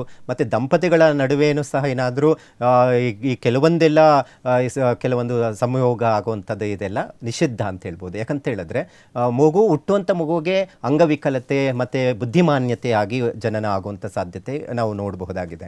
ಮತ್ತು ಅದ್ರ ಜೊತೆಗೆ ಇನ್ನೂ ಕೆಲವೊಂದು ಸೈಂಟಿಫಿಕ್ ಆಗಿ ನಾವು ನೋಡೋಕೆ ಹೋದರೆ, ಗ್ರಹಣದ ಸಂದರ್ಭದಲ್ಲೇ ಮಗು ಹುಟ್ಟಿರುವಂಥದ್ದಿದೆ. ಅದನ್ನು ತಡೆಯೋಕ್ಕೆ ಯಾರಿಂದ ಆಗುತ್ತೆ? ಇವತ್ತು ಎಷ್ಟೋ ಗರ್ಭಿಣಿಯರು ಇರ್ತಾರೆ, ಆಸ್ಪತ್ರೆಯಲ್ಲಿ ಅಡ್ಮಿಂಟ್ ಆಗಿರ್ತಾರೆ. ಅಂಥ ಸಂದರ್ಭದಲ್ಲಿ ಏನು ಅನ್ನುವಂಥದ್ದು ಇರುತ್ತೆ. ಏನಾದರೂ ಸಿಸರಿನ್ ಅಂತ ಹೇಳಿದ್ರೆ, ಏನಾದರೂ ಆಪರೇಷನ್ ಮಾಡಿ ಮಗು ತೆಗೆಯೋದಾದರೆ ಸ್ವಲ್ಪ ಮಗು ವಿಚಾರದಲ್ಲಿ ಏನಾದರೂ ಮೆಡಿಕಲ್ ವಿಚಾರದಲ್ಲಿ ಟೈಮ್ ಇದೆ ಅಂತ ಹೇಳಿದ್ರೆ, ಅದನ್ನು ಗ್ರಹಣದ ನಂತರ ಮಗುವನ್ನು ಸಿಸರಿನ್ ಮಾಡಿದ್ರೆ ಒಳ್ಳೆಯದು. ಆದರೆ ಏನಾದರೂ ನಾರ್ಮಲ್ ಆದರೆ ಅದೊಂದು ಸ್ವಲ್ಪ ಗ್ರಹಣದ ಸಂದರ್ಭದಲ್ಲಿ ಆಗೋದು ಗ್ರಹ ಶಾಂತಿ ಮಾಡಿಸಲೇಬೇಕು ಅಂತ ಹೇಳುವಂಥದ್ದು ಇರುತ್ತೆ. ಮತ್ತು ಅದರ ಜೊತೆಗೆ ಗ್ರಹಣದ ಆಚರಣೆ ಸ್ವಲ್ಪ ಆದಷ್ಟು ಸ್ನಾನ, ಜಪ, ಪೂಜೆಗಳಿಗೆ ಬಹಳ ಮುಖ್ಯವಾಗಿ ಆದ್ಯತೆಯನ್ನು ಕೊಡಬೇಕು ಅನ್ನುವಂಥದ್ದನ್ನು ಲೆಕ್ಕಾಚಾರ ಮಾಡುವಂಥದ್ದು ಇರುತ್ತೆ. ಹಾಗಾಗಿ ಗ್ರಹಣದ ವಿಚಾರದಲ್ಲಿ ಕೆಲವರು ಅಸಡ್ಡೆ ಮಾಡುವಂಥದ್ದು ಇರುತ್ತೆ. ನಾನು ನೋಡಿದ್ದೀನಿ ಎಷ್ಟೋ ಮಾಧ್ಯಮಗಳಲ್ಲಿ ಗ್ರಹಣದ ಸಂದರ್ಭದಲ್ಲೇ ಎಲ್ಲ ತಟ್ಟೆಯಲ್ಲಿ ಒಳ್ಳೆ ಭಕ್ಷ್ಯ ಭೋಜನಗಳನ್ನು ಹಾಕಿ ತಿಂತಾ ಇರುವಂಥದ್ದು, ಇವೆಲ್ಲವನ್ನು ನಾವು ನೋಡ್ತಾ ಇದ್ದೀವಿ. ಗ್ರಹಣದಲ್ಲಿ ವೀಕ್ಷಣೆ ಮಾಡಿಬಿಟ್ರೆ ಏನು ಅನ್ನುವಂಥದ್ದು ಮಾಡಿರುವಂಥದ್ದು ನಾವು ನೋಡ್ತಾ ಇದ್ದೀವಿ. ಅದು ಅವ್ರದ್ದೇ ಆದಂತಹ ಒಂದು ವಿಕೃತವಾದಂಥ ಸ್ವಭಾವ. ಆದರೆ ಅದು ಹಿನ್ನೆಲೆ ಏನಿದೆ ಅನ್ನುವಂಥದ್ದು ತಿಳ್ಕೋಬೇಕು. ಅದು ಊಟ ಮಾಡಿಬಿಟ್ರೆ ಅವ್ರಿಗೇನೂ ಆಗಲ್ಲ. ಜೀರ್ಣಶಕ್ತಿಗೆ ಜೀರ್ಣ ಶಕ್ತಿ ಕ್ರಿಯೆ ಸರಿ ಇರೋದಿಲ್ಲ. ಆ ಒಂದು ಕಾರಣಕ್ಕೆ ಇವೆಲ್ಲ ಪದ್ಧತಿಗಳನ್ನು ಕೊಟ್ಟಿರುವಂಥದ್ದು. ಊಟನೇ ಅಷ್ಟೇ, ಗ್ರಹಣ ಸಂದರ್ಭದ 2-3 ಗಂಟೆ ಕಾಲದ ಮುಂಚಿತವಾಗಿ ಸೇವನೆ ಮಾಡಬೇಕು ಅನ್ನುವಂಥದ್ದು ಹೇಳುತ್ತೆ. ಹಾಗಾಗಿ ಅಶುದ್ಧ ಕಿರಣಗಳು ಬೀಳೋದ್ರಿಂದ, ಸೂತಕದ ಒಂದು ಪ್ರಭಾವ ಬೀಳೋದ್ರಿಂದ ದರ್ಬೆಯನ್ನು ಹಾಕೋದು ಬಹಳ ಒಳ್ಳೆಯದು. ದರ್ಬೆಗೆ ಅಷ್ಟೊಂದು ಪವಿತ್ರತೆಯನ್ನು ನಾವು ಕೊಡ್ತೀವಿ. ಒಂದು ಪೂಜೆಗೆ ದರ್ಬೆಯನ್ನು ಉಪಯೋಗಿಸ್ತೀವಿ. ಹಾಗಾಗಿ ನೀರುಗಳು ಏನಾದರೂ ಇರುತ್ತೆ, ಬಾವಿ ಇರುತ್ತೆ, ನೀರನ್ನು ಹಿಡಿದಿಟ್ಟಿರ್ತಾರೆ, ಅಥವಾ ಆದಷ್ಟು ಏನಾದರೂ ಅನ್ನ ಇದೆಲ್ಲ ಮಿಕ್ಕಿರುವ ಪದಾರ್ಥಗಳು ಮಿಕ್ಕದಿರ ರೀತಿಯಲ್ಲಿ ಅದನ್ನು ಮಾಡ್ಕೊಳ್ಳೋದು ಒಳ್ಳೆಯದು. ಬೇಳೆಗಳಾಗ್ಬೋದು, ಪದಾರ್ಥಗಳು ಇರುತ್ತೆ, ಅದಕ್ಕೆಲ್ಲ ಒಂದು ಸ್ವಲ್ಪ ದರ್ಬೆಯನ್ನು ಹಾಕಿಡೋದ್ರಿಂದ ಬಹಳ ಒಳ್ಳೆಯದು. ಇನ್ನು ಗರ್ಭಿಣಿಯರಂತೂ ಆಚೆ ಓಡಾಡೋದು ಅಷ್ಟು ಪ್ರಶಸ್ತವಾಗಿ ಇರೋದಿಲ್ಲ. ಮಗು ಮೇಲೆ ಬೀಳುತ್ತೆ, ತಾಯಿ ಮೇಲೆ ಏನು ತಲೆ ಕೆಡಿಸ್ಕೊಳ್ಳೋವಂಥದ್ದಿಲ್ಲ. ಆಮೇಲೆ ನೋಡಪ್ಪ, ಗ್ರಹಣ ಸಂದರ್ಭದಲ್ಲಿ ನಾವು ಆಚೆ ಓಡಾಡ್ಕೊ ಬಂದ್ವಿ, ಆಚೆ ನೋಡಿದ್ವಿ, ಮಗು ಬೆಳವಣಿಗೆ ಸರಿ ಇಲ್ಲ, ಬುದ್ಧಿಮಾನ್ಯತೆಯಿಂದ ತೊಂದರೆ ಆಗ್ತಾ ಇದೆ, ಇದೆಲ್ಲ ನಡೆದಿರೋ ಘಟನೆಗಳು ಇದ್ದಾವೆ. ಸೊ ಹಾಗಾಗಿ ಇದನ್ನೆಲ್ಲ ತಿಳ್ಕೋಬೇಕು. ಆಚರಣೆ ಪದ್ಧತಿಯನ್ನು ಮಾಡಿದ್ರೆ ಅವ್ರಿಗೆ ಯಾವುದೇ ರೀತಿಯಾದಂಥ ಅಷ್ಟಾಗಿ ತೊಂದರೆಗಳು ಬರಲಿಕ್ಕೆ ಸಾಧ್ಯ ಇರೋದಿಲ್ಲ. ಗುರುಜಿ, ನನ್ನ ಕೊನೆಯ 2 ಗೊಂದಲ ಪ್ರಶ್ನೆಗಳಿದ್ದಾವೆ. ರಾಜಕೀಯದಲ್ಲಿ ಏನಾದರೂ ಬದಲಾವಣೆಗಳಾಗ್ಬಿಡುತ್ತಾ? ರಾಷ್ಟ್ರ ರಾಜಕಾರಣದಲ್ಲಿ ಮತ್ತು ಕರ್ನಾಟಕದಲ್ಲಿ ಯಾರಾದರೂ ರಾಜೀನಾಮೆ ಕೊಡ್ಬೋದಾ ಅನ್ನುವಂಥ ಸಾಧ್ಯತೆಗಳು? ಇಲ್ಲಿ ನಾನು ಆಗಲೇ ಹೇಳಿದೆ, ಇವತ್ತು ರಾಜಕಾರಣಗಳು ಅಂತ ಬಂದಾಗ ರಾಜಕೀಯದಲ್ಲಿ ಇರುವಂಥವರು ಹೆಚ್ಚು ವೃಶ್ಚಿಕ ರಾಶಿಯವರು ನಾವು ನೋಡ್ತಾ ಇದ್ವಿ. ಈ ಬೇರೆ ಬೇರೆ ರಾಶಿಗಳು ಇದ್ದಾರೆ.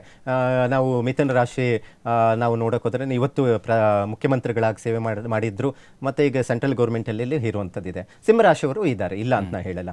ಆದರೆ ಹೆಚ್ಚಿನ ಮಟ್ಟಿಗೆ ವೃಶ್ಚಿಕ ರಾಶಿಯಲ್ಲಿ ಯಾರು ಇದ್ದಾರೋ ಅವ್ರಿಗೆ ಈ ಗ್ರಹಣದ ಪ್ರಭಾವ ಅವರಿಗೆ ಒಂದಷ್ಟು ತೊಂದರೆಗಳು ಉಂಟಾಗುವಂಥ ಸಾಧ್ಯತೆ ಇರುತ್ತೆ. ಹಾಗಾಗಿ ವೃಶ್ಚಿಕ ರಾಶಿಯವರಿಗೆ ಈ ಸತಿ ಬರುವಂಥ ವೃಶ್ಚಿಕ ಮತ್ತು ಅದರ ಜೊತೆಗೆ ಕುಂಭ, ಈ ಕರ್ಕಾಟಕ ರಾಶಿಯವರು ಇರುವಂಥವ್ರಿಗೆ ರಾಜಕಾರಣಿಗಳಿಗಂತೂ ಸ್ವಲ್ಪ ಹೊಡೆತ, ಏನಾದರೂ ಬದಲಾವಣೆ ಸಾಧ್ಯತೆಗಳು ಕಂಡು ಬರುವಂಥದ್ದು ಇರುತ್ತೆ. ಒಂದಿಷ್ಟು ರಾಶಿಯವರಿಗೆ ಉತ್ತಮವಾದಂಥ, ಅವ್ರಿಗೆ ಅನುಕೂಲವಾದಂಥ ರೀತಿಯಲ್ಲಿ ಕೆಲಸ ಆಗುವಂಥದ್ದು ಇರುತ್ತೆ. ಎಸ್ ಗುರುಜಿ, ಇನ್ನೊಂದು, ಈಗ ಉಕ್ರೇನು ರಷ್ಯಾ ಯುದ್ಧ ನಡೀತಾ ಇದೆ. ಹೌದು. ಮತ್ತೆ ಟ್ರಂಪ್ ಟ್ಯಾಕ್ಸ್ ಸಿಕ್ಕಾಪಟ್ಟೆ ಹಾಕಿದ್ದಾರೆ ಭಾರತದ ಮೇಲೆ. ನಮ್ಮ ಭಾರತಕ್ಕೆ ಏನಾದರೂ ಮತ್ತೆ ತೊಂದರೆಗಳಾಗುತ್ತಾ ಅಂತ ಹೇಳಿ ಇಲ್ಲಿ ನಾವು ಅಮೇರಿಕ ಮತ್ತು USA ಇದೆಲ್ಲ ಲೆಕ್ಕಾಚಾರ ಮಾಡಿದ್ರೆ, ಈ ಗ್ರಹಣ ಸಂಭವಿಸ್ತಾ ಇರುವಂಥದ್ದು ಏನಿದೆ ಆ ಪ್ರದೇಶಗಳಿಗೂ ಹೊಡೆತ ಬೀಳುವಂಥದ್ದಿದೆ, ನಮ್ಮ ಭಾರತಕ್ಕೂ ಇದೆ. ಸೊ ಹಾಗಾಗಿ ಇಲ್ಲಿ ನಾನು ಆಗಲೇ ಈ ಕುಜ ಶನಿ ಕಾಂಬಿನೇಷನ್ಸ್ ಹೇಳಿದೆ ನಿಮಗೆ ಆಗಲೇ ಮಾತನಾಡುವಾಗ. ಕುಜನ ದೃಷ್ಟಿ ಶನಿ ಮೇಲೆ ಬೀಳ್ತಾ ಇರೋದ್ರಿಂದ ಒಂದಷ್ಟು ದೇಶಗಳ ನಡುವೆ ತಾಪತ್ರಯಗಳು ಬರುವಂಥದ್ದಿದೆ, ವ್ಯಾಜ್ಯಗಳು ಆಗುವಂಥ ಸಾಧ್ಯತೆ ಇರುತ್ತೆ. ಚಿಕ್ಕ ಪುಟ್ಟ ವಿಚಾರದೇ ಅದು ದೊಡ್ಡದಾಗುವಂಥ ಸಾಧ್ಯತೆಗಳು ಕಂಡು ಬರುವಂಥದ್ದಿರುತ್ತೆ. ಈ ಗ್ರಹಣ ಏನು ಇದೆ, ಈ ರಕ್ತಚಂದ್ರ ಗ್ರಹಣ, ಅದು ಕೆಲವೊಂದು ರಾಜಕಾರಣಿಗಳಿಗೆ ಹೇಗೆ ತೊಂದರೆ ಕೊಡುತ್ತೋ ಕೆಲವೊಂದು ದೇಶಗಳ ಮೇಲೇನೂ ಮನಸ್ತಾಪಗಳು ಉಂಟಾಗುವಂಥ ಸಾಧ್ಯತೆಗಳು ಇರುತ್ತೆ, ವ್ಯಾಜ್ಯಗಳು ಉಂಟಾಗುವಂಥ ಸಾಧ್ಯತೆಗಳು ಕಂಡುಬರುವಂಥ ಸಾಧ್ಯತೆ ಇದೆ. ಹಾಗಾಗಿ ಒಂದಷ್ಟು ಈ ಗ್ರಹಣದ ಪ್ರಭಾವ 1 ತಿಂಗಳ ಕಾಲ ಏನಾದರೂ ತೊಂದರೆಗಳ ಆಗೋ ಸಂಭವ ಹೆಚ್ಚಾಗಿರುತ್ತೆ ಅನ್ನುವಂಥದ್ದನ್ನು ನಿರೀಕ್ಷೆಯನ್ನು ಮಾಡಬಹುದು ಅಂತಲೂ ಹೇಳಬಹುದಾಗಿದೆ. ಗುರುಜಿ, ನಂದು ಒಂದು ಲಾಸ್ಟ್ ಕುತೂಹಲ ಅಂತ ಹೇಳಿದ್ರೆ, ಈಗ ಗ್ರಹಣ ಗೋಚರವಾಗುವಂತಹ ಪ್ರದೇಶಗಳ ಮೇಲೆ ಈಗ ಭಾರತಕ್ಕೆ ಒಂದು 90% ಗೋಚರ ಆಗುತ್ತೆ, ಅಮೇರಿಕಾಗೆ 100% ಗೋಚರ ಆಗುತ್ತೆ. ಅಂದರೆ ಜಾಗತಿಕವಾಗಿ ಪರಿಣಾಮ ಬೀರುತ್ತಾ ಅಥವಾ ಒಂದು ಗೋಚರತೆ ಮೇಲೆ ಡಿಪೆಂಡ್ ಆಗುತ್ತಾ ಅಂತ ಹೇಳಿ? ಇಲ್ಲಿ ಗ್ರಹಣದ ಸಂದರ್ಭದಲ್ಲಿ ಪರಿಪೂರ್ಣವಾದಂಥ ಕಿರಣಗಳು ಏನು ಬೀಳುತ್ತೆ, ಆ ದೇಶಗಳು ಏನಿರುತ್ತೆ ಅದರ ಆಚರಣೆ ಬಹಳ ಮುಖ್ಯವಾಗಿದೆ ಮತ್ತು ಅದರ ಮೇಲೆ ಸಂಪೂರ್ಣವಾದಂಥ ಫಲ ಕೊಡುತ್ತೆ. ನಾವು ಗ್ರಹಗಳ ದೃಷ್ಟಿಕೋನನೂ ಅಷ್ಟೇ ನೋಡಿ, ಈ ಗ್ರಹ ಇಷ್ಟು ಡಿಗ್ರಿಯಲ್ಲಿ ಈ ಗ್ರಹದ ಮೇಲೆ ದೃಷ್ಟಿ ಬೀಳ್ತಾ ಇದೆ, ಅದರ ಪರಿಣಾಮ ಹೇಗಿರುತ್ತೆ ಅನ್ನುವಂಥದ್ದಿರುತ್ತೆ. ಗ್ರಹಣದ ವಿಚಾರದಲ್ಲೇ ಅಷ್ಟೇ ಪ್ರತಿಯೊಬ್ಬರಿಗೂ ಅದರದೇ ಆದಂಥ ಪರಿಣಾಮ ಬೀಳುತ್ತೆ. ಆದರೆ ಹೆಚ್ಚಿನ ಮಟ್ಟಿಗೆ ಯಾವ ದೇಶಗಳ ಮೇಲೆ ಬೀಳ್ತಾ ಇದೆಯೋ ಆರ್ಥಿಕ ಸಂಕಷ್ಟಗಳು ಉಂಟಾಗುವಂಥದ್ದಿರುತ್ತೆ. ಆ ದೇಶದ ಮುಖ್ಯ ಬೆಳೆ ಆಗಬಹುದು ಅಥವಾ ವಾತಾವರಣ ಕೆಡುವಂಥ ಸಾಧ್ಯತೆಗಳು ಜಾಸ್ತಿ ಇರುತ್ತೆ. ಯಾವುದೋ ಒಂದು ವಸ್ತು ಕೆಟ್ಟಿದೆ ಅಂತ ಹೇಳಿದ್ರೆ ಅಲ್ಲಿ ಎಲ್ಲಿ ಭಾಗ ಸಮಸ್ಯೆ ಇದೆ ಅನ್ನುವಂಥದ್ದು ನಾವು ನೋಡ್ತೀವಿ, ತೀವ್ರತೆ. ಸೊ ಅದೇ ರೀತಿ ಗ್ರಹಣದ ತೀವ್ರತೆ ಯಾವ್ಯಾವ ದೇಶದ ಮೇಲೆ ಹೆಚ್ಚು ಬೀಳುತ್ತೋ ಎಷ್ಟು ಕಾಲ ಇರುತ್ತೆ ಅಂತ ನಮ್ಮ ದೇಶದ ಮೇಲೆ ನೋಡೋಕೆ ಹೋದರೆ ನೋಡಿ, ಇಲ್ಲಿ ಬಹಳ ಮುಖ್ಯವಾಗಿ 3 ಗಂಟೆ 29 ನಿಮಿಷದವರೆಗೂ ಇರುತ್ತೆ ಗ್ರಹಣ. ಸೆಪ್ಟೆಂಬರ್ 7ನೇ ತಾರೀಕು ರಾತ್ರಿ 9 ಗಂಟೆ 57 ನಿಮಿಷಕ್ಕೆ ಪ್ರಾರಂಭ ಆದರೆ ಸೆಪ್ಟೆಂಬರ್ 8ನೇ ತಾರೀಕು ಮಾರನೇ ದಿನ ಮಧ್ಯರಾತ್ರಿ 1 ಗಂಟೆ 26 ನಿಮಿಷದವರೆಗೂ ಇರುತ್ತೆ. ಒಟ್ಟಾರೆ ಅವಧಿ 3 ಗಂಟೆ 29 ನಿಮಿಷ. ಸೊ ಈ ಸಂದರ್ಭದಲ್ಲಿ ನಮಗೆ ಆ ಏನು ಗಂಟೆಗಳು ಇರುತ್ತೋ ಮುಂದಿನ ದಿನ ಒಂದೂವರೆ ತಿಂಗಳ ಕಾಲ ಇದರ ಪರಿಣಾಮ ಇರಲಿಕ್ಕೆ ಇರುತ್ತೆ. ಎಸ್ ಗುರುಜಿ, ಇಲ್ಲಿವರೆಗೂ ಚಂದ್ರ ಗ್ರಹಣದ ಬಗ್ಗೆ ಮತ್ತು ರಾಶಿಗಳ ಫಲಾಫಲದ ಬಗ್ಗೆ ಸಾಕಷ್ಟು ವಿಸ್ತೃತವಾದಂಥ ಮಾಹಿತಿನ ನಮ್ಮ ವೀಕ್ಷಕರಿಗೆ ತಿಳಿಸ್ಕೊಟ್ರಿ. ಧನ್ಯವಾದ. ಹರಿ ಶ್ರೀನಿವಾಸ. ಎಸ್ ವೀಕ್ಷಕರು, ನೋಡಿದ್ರಲ್ಲ ಚಂದ್ರಗ್ರಹಣದ ಸಂದರ್ಭದಲ್ಲಿ ಏನು ಮಾಡಬೇಕು, ಏನು ಮಾಡಬಾರ್ದು, ರಾಶಿಗಳ ಫಲಾಫಲ ಹೇಗೆ, ಯಾರಿಗೆ ಗಂಡಾಂತರ, ಯಾರಿಗೆ ಒಳಿತಾಗುತ್ತೆ, ಯಾರಿಗೆ ಕೆಡುಕು, ಹೀಗೆ ಅವರವರ ನಂಬಿಕೆಗಳ ಮೇಲೆ ಎಲ್ಲವೂ ಕೂಡ ಬಿಟ್ಟಿದ್ದು. ಆದರೆ ಈಗ ನಮ್ಮ ಹಿಂದೂ ಸಂಪ್ರದಾಯದಲ್ಲಿ ಜ್ಯೋತಿಷ್ಯ ಮತ್ತು ಆಧ್ಯಾತ್ಮಿಕವಾಗಿ ನೋಡೋದಾದರೆ, ಪುರಾಣಗಳನ್ನು ನೋಡೋದಾದರೆ ಚಂದ್ರಗ್ರಹಣಕ್ಕೆ ಅದರದ್ದೇ ಆದಂಥ ಒಂದು ವಿಶೇಷತೆ ನಾವು ಕೊಡ್ತೀವಿ. ಹಾಗಾಗಿನೇ ನಾಳೆ ಸಂಭವಿಸುವಂತಹ ಆ ಒಂದು ಚಂದ್ರಗ್ರಹಣ ಏನಿದೆ ಯಾವ ರೀತಿ ಪರಿಣಾಮ ಬೀರುತ್ತೆ ಅನ್ನೋದು ನೋಡಬೇಕು. ಯಾಕಂದರೆ ಸೂರ್ಯ ಮತ್ತು ಚಂದ್ರ ಭೂಮಿ ಒಂದೇ ರೇಖೆಯಲ್ಲಿ ಬಂದಾಗ ಭೂಮಿಯ ನೆರಳು ಚಂದ್ರನ ಮೇಲೆ ಬಿದ್ದಾಗ ಅಲ್ಲಿ ಗ್ರಹಣ ಉಂಟಾಗುತ್ತೆ, ಕೆಂಪು ಬಣ್ಣಕ್ಕೆ ನಮಗೆ ಗೋಚರ ಆಗುತ್ತೆ. ಹಾಗಾಗಿನೇ ಬರಿಗಣ್ಣಿಂದ ನೋಡಬಾರ್ದು. ಈ ರೀತಿಯಾಗಿ ಸಾಕಷ್ಟು ಚರ್ಚೆಗಳಾಗ್ತಾ ಇದ್ದಾವೆ. ಈಗ ವೈಜ್ಞಾನಿಕವಾಗೂ ಕೂಡ ಸಾಕಷ್ಟು ಕುತೂಹಲ ಇದೆ. ಕಾದು ನೋಡೋಣ ಮುಂದೆ ಯಾವೆಲ್ಲ ಬದಲಾವಣೆಗಳು ಜಗತ್ತಿನಲ್ಲಿ ಆಗುತ್ತೆ ಅಂತ.